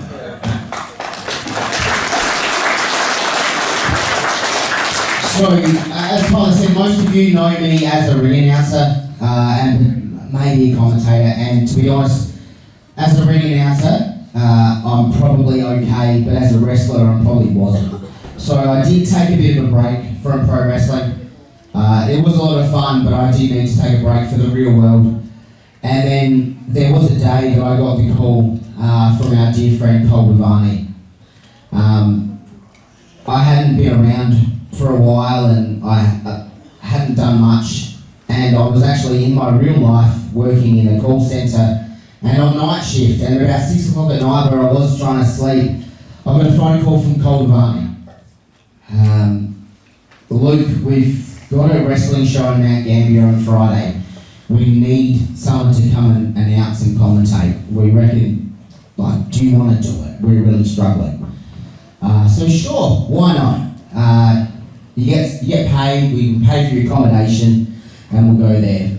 Forgetting that I actually finished work that day at 7 o'clock in the morning after being on night shift. We met at the Motion Factory. I thought that maybe I could get some sleep on the way. That didn't happen.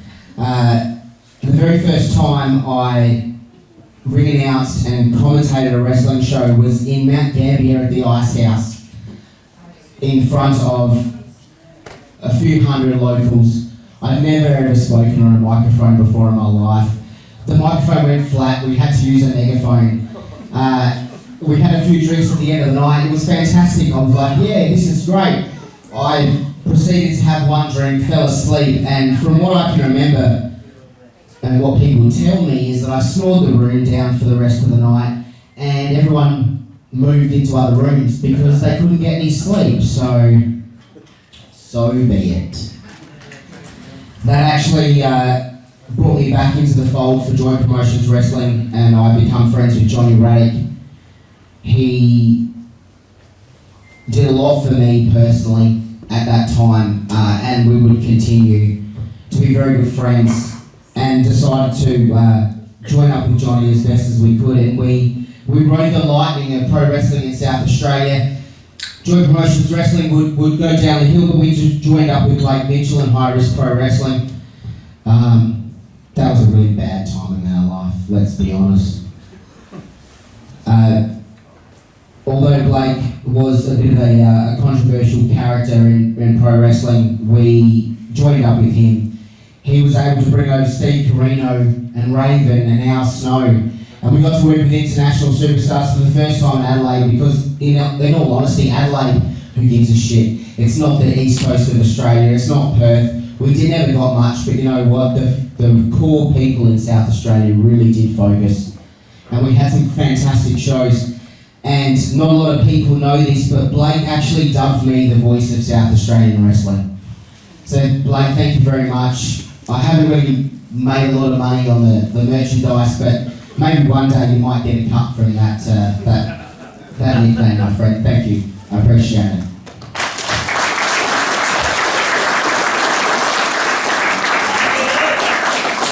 That time also moved me into the more management side of pro wrestling and understanding what it took to put on a show. I didn't have my own money in it.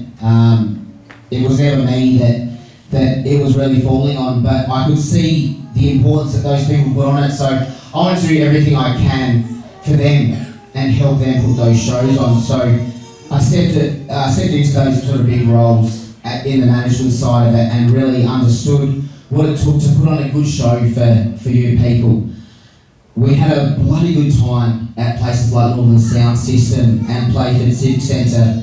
And the fact that once the show started, I was in charge really resonated with me, and I enjoyed it. And every second that we were out there, I did nothing but try to make it fun for the people in the audience, and almost more importantly, the fun for the fellas in the back as well. That time also was fantastic. It allowed me to meet my wife and the family that come along with that.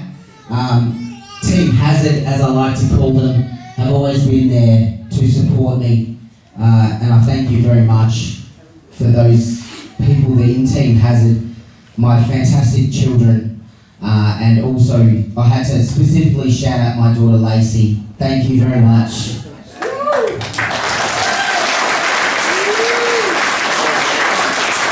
Thank you for allowing your dad and your husband to be Luke Hazard every now and then, and understanding that although you guys are the most important things in the world, sometimes I need to be a little bit crazy with a microphone in front of a few hundred people and announce guys fake fighting in their underwear.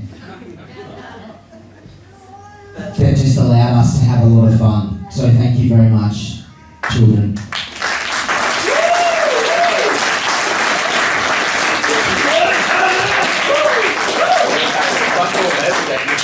I'd also like to thank my family for single-handedly keeping the bar running at every professional wrestling show over the last 15 years.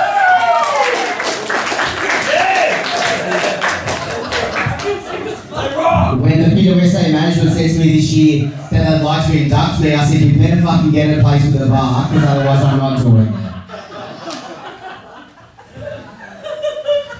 As Johnny Ruddock said, I did leave him in a hole and decided to leave him and spread my wings elsewhere. The fact that I was the voice of SA Wrestling, I figured I may as well go elsewhere and see what happens. I spent some time with Wrestle Rampage. You got to work with some fantastic people like Jonah Rock, Bronson Reed, who's now hitting it big in the WWE. I got to work with my old friend Havoc again, and Jack Hartley Jackson, guys like Damien Slater, AJ Istria, and the fantastic Graham brothers, including Greg Graham, who's also one of the top 5 wrestlers in this country that doesn't get the applause that he needs. In fact, absolutely. It's fantastic that I got to work with the Wrestle Rampage again, these old friends, and seeing the young up-and-comers as well. Through Wrestle Rampage, I got some fantastic opportunities to work at the Adelaide Arena and for New Japan Pro Wrestling, as Nick spoke about, to be able to be one of very few people that have announced the 2023 Royal Rumble winners for both the men's match and the women's match in Cody Rhodes and Rhea Ripley. To be only one of about 5 people that have actually worked with both of those in this country is fantastic. I'm very lucky, and the fact that I've been able to do that here in Adelaide has been fantastic. I got to work with, as I said, New Japan Pro Wrestling, the WWE meet and greet at Tea Tree Plaza with Sheamus, all through some of the connections and the relationships that I've built in pro wrestling. I'm extremely honoured. I've also happened to be able to work with Riot City Wrestling, who I still work with today as well. It's always good to go on to something new and work with some other friends that I've had in the business.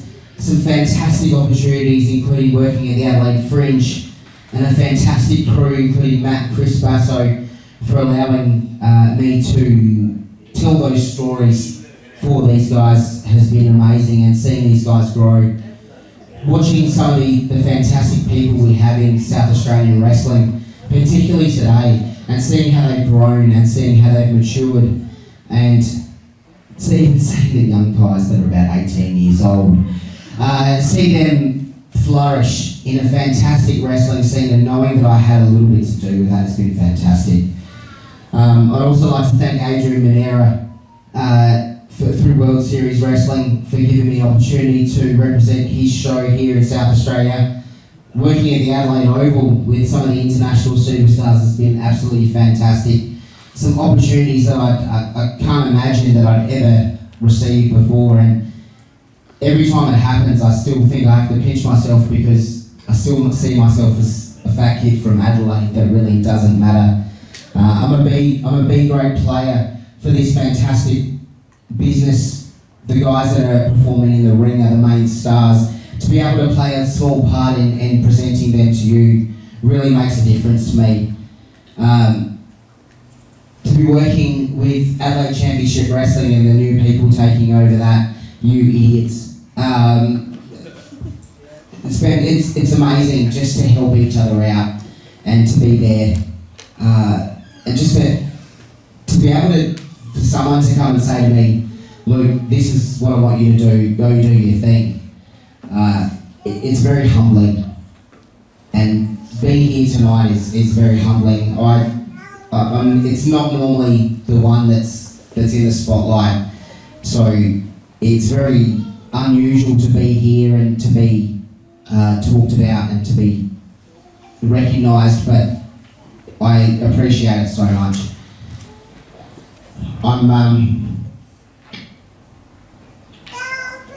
I really want to thank you, South Australian wrestling fans, for all of you that spend your hard-earned money to come and support us in doing this crazy, ridiculous form of entertainment.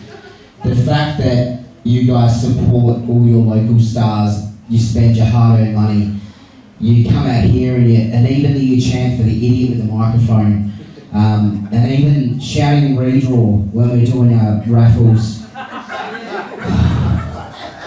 Even AJ.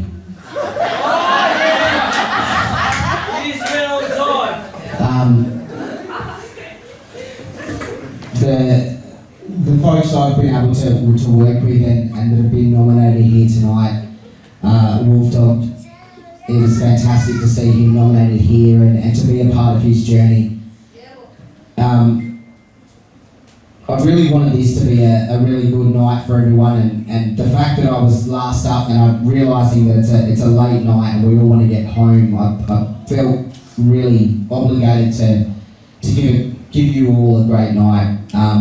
Thank you very much for attending here. I know it's a bit of a strange night, there's not a wrestling ring here. The fact that you would all come here tonight, freezing cold, it's spending money to really pay respect and be here to support us. Just some regular dudes that really love this business and really love coming and performing for you people, and really the fact that we can come and do this every couple of times a month or a couple of times a year and perform for you people and get those pops and get those cheers and really have a good night. From myself and I think from all of us here, Adelaide wrestling fans, thank you very much.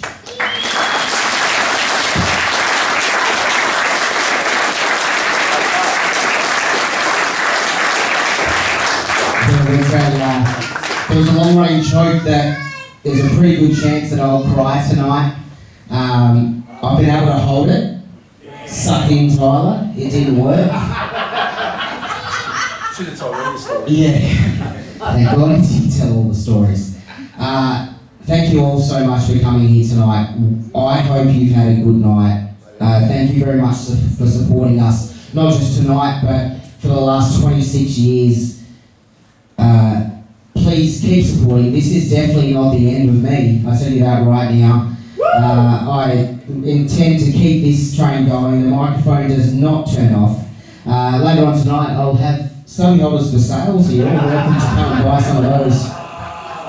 LukeHazard.com, at Luke Hazard Live on social media. This is definitely not the last you'll see of Luke Hazard. Folks, thank you very much for coming here tonight. I hope you've enjoyed yourself. Thank you for supporting local pro wrestling. Thank you for supporting South Australian pro wrestling. Thank you for supporting my fellow Hall of Fame inductees for 2025. Ladies and gentlemen, I'm Luke Hazard. Thank you, and good night.